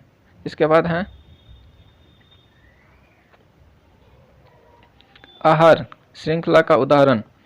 आहार अथवा खाद्य श्रृंखला भी बोलते हैं अथवा आहार श्रृंखला कहते हैं। तो खाद्य श्रृंखला या आहार श्रृंखला के उदाहरण देख लेते हैं, ये भी अक्सर एग्जाम में पूछा जाता है। तो यहाँ पे जो है सीरियल बाय आपको याद रखना है। जैसे कि यहाँ पे जो है खाद्य श्रृंखला, जैसे सूर्य, घास से ग्रास हॉपर से मेंढक, मेंढक से सर्प से बाज। अब यहाँ पे आपको समझा दूँ कि ये खाद्य श्रृंखला होता कैसे है। तो खाद्य श्रृंखला आप देख सकते हैं यहाँ पे आप देख सकते हैं, यहाँ पहला है सूर्य। तो सूर्य से जो है प्रकाश लेकर के जो है पेड़ पौधे उगते हैं, प्रकाश संश्लेषण की क्रिया द्वारा जो है। तो घास किस पे निर्भर हो गया? सूर्य पे। तो घास सूर्य पे निर्भर हो गया और सूर्य से जो है घास उगेगा। घास को कौन खा जाता है? घास या पेड़ पौधे को खा जाता है ये ग्रास हॉपर जो जिसको टिड्डा बोलते हैं, इसको मेंढक खा जाता है। मेंढक को कौन खा जाता है? सांप खा जाता है। और सांप को कौन खा जाता है? बाज। तो यह एक तरह से फूड चेन है। इसको क्या बोलते हैं? फूड चेन, जिसको हम खाद्य श्रृंखला भी बोलते हैं। तो फूड चेन या खाद्य श्रृंखला आप याद रख सकते हैं, एक दूसरे पर निर्भर होता है सारे जीव। तो सूर्य से घास उत्पन्न होगा, घास को ग्रास हॉपर को मेंढक, मेंढक को सर्प और सर्प को बाज खा जाएगा। दूसरा देख लेते हैं खाद्य श्रृंखला क्या है। तो दूसरे में है शैवाल को जो है छोटे छोटे जीव खा जाता है, और छोटे जीव को छोटी मछली खा जाती है, और छोटी मछली को बड़ी मछली खा जाती है, बड़ी मछली को मांसाहारी जीव खा जाते हैं। तो ये भी एक फूड चेन के उदाहरण है। इसके बाद है तीसरा पौधा को कृमि खा जाता है, कृमि को चिड़िया खा जाती है, चिड़िया को बिल्ली खा जाती हैं। तो ये भी फूड चेन के उदाहरण हैं। तो यहाँ पे आप देख सकते हैं कि सभी जीव एक दूसरे पे निर्भर है, सिवाय पेड़ पौधा को छोड़ के। ठीक है, तो ये कुछ खाद्य श्रृंखला के उदाहरण है, ये आपको याद रखना है। इसके बाद है जीव मंडल में ऊर्जा का मूल स्रोत क्या है? सौर ऊर्जा। जीव मंडल में ऊर्जा का मूल स्रोत क्या है? सौर ऊर्जा ही है। इसके बाद है सूर्य से आने वाली हानिकारक परावैंगनिक किरण को कौन अवशोषित कर लेता है? ओजोन, जिसको हम O3 बोलते हैं। ओजोन परत, जिसको हम O3 कहते हैं। ओजोन गैस को O3 के नाम से जानते हैं। याद रखना, ओजोन का सूत्र क्या है? O3। ओजोन परत क्या करता है? तो ओजोन परत ही कहता है सूर्य से जो परावैंगनिक किरणें आती हैं, हानिकारक परावैंगनिक किरणें आती हैं, उसको अवशोषित कर लेता है। तो अवशोषित करने का काम कौन करता है? ओजोन परत करता है, जिससे कि पृथ्वी पे होने वाले खतरनाक त्वचाजनक रोग जो होता है उससे छुटकारा मिल जाता है, उससे हमें बचाते हैं। इसके बाद है ओजोन, जो O3 जिसका सूत्र होता है परत, सूर्य से आने वाली हानिकारक परावैंगनिक किरण से सुरक्षा प्रदान करती है। अगर इसमें छिद्र हो जाए तो क्या होगा? तो यहाँ पे सीधी से प्रश्न है फ्रेंड्स, इसमें कहता है कि ओजोन परत में छिद्र हो जाए तो क्या होगा। तो यहाँ पे जो है ओजोन परत के बारे में आपने क्या देखा? ओजोन परत जो है हमें क्या करता है? तो सूर्य से आने वाली परावैंगनिक किरण जो होती हैं, हानिकारक होती हैं, उससे हमें सुरक्षा करता है। क्यों? क्योंकि ये ओजोन परत इसको अवशोषित कर लेता है। ओजोन परत परावैंगनिक किरण को अवशोषित कर लेता है। और कहते हैं कि अगर ओजोन परत में छिद्र हो जाए अर्थात छेद हो जाए तो क्या होगा? तो ओजोन परत में छिद्र होगा तो क्या होगा? परावैंगनिक किरणें पृथ्वी पर आ जाएगी, जिससे कि खतरनाक बीमारी जैसे कि त्वचा कैंसर, मोतियाबिंद जैसी बीमारियां उत्पन्न होगी। तो जो है ओजोन परत में छिद्र होगा तो पृथ्वी पे खतरनाक बीमारी जैसे कि त्वचा कैंसर, मोतियाबिंद जैसी बीमारी जो है लोगों को होने लगेगा। इसके बाद है कहाँ ओजोन परत में छिद्र देखा गया है?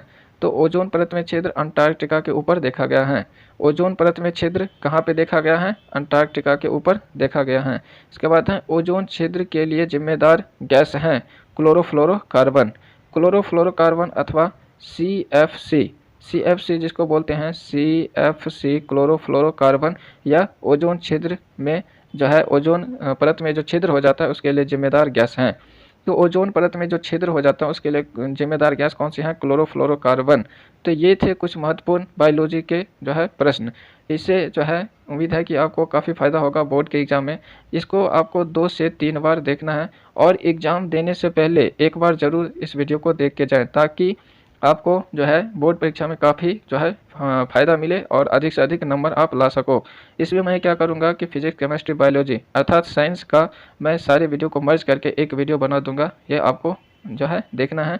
और यह वीडियो अगर आपको अच्छा लगा तो ब्राइट स्कॉलर्स यूट्यूब चैनल को सब्सक्राइब करें और इस वीडियो को शेयर करें, ताकि अधिक से अधिक बच्चों को लाभ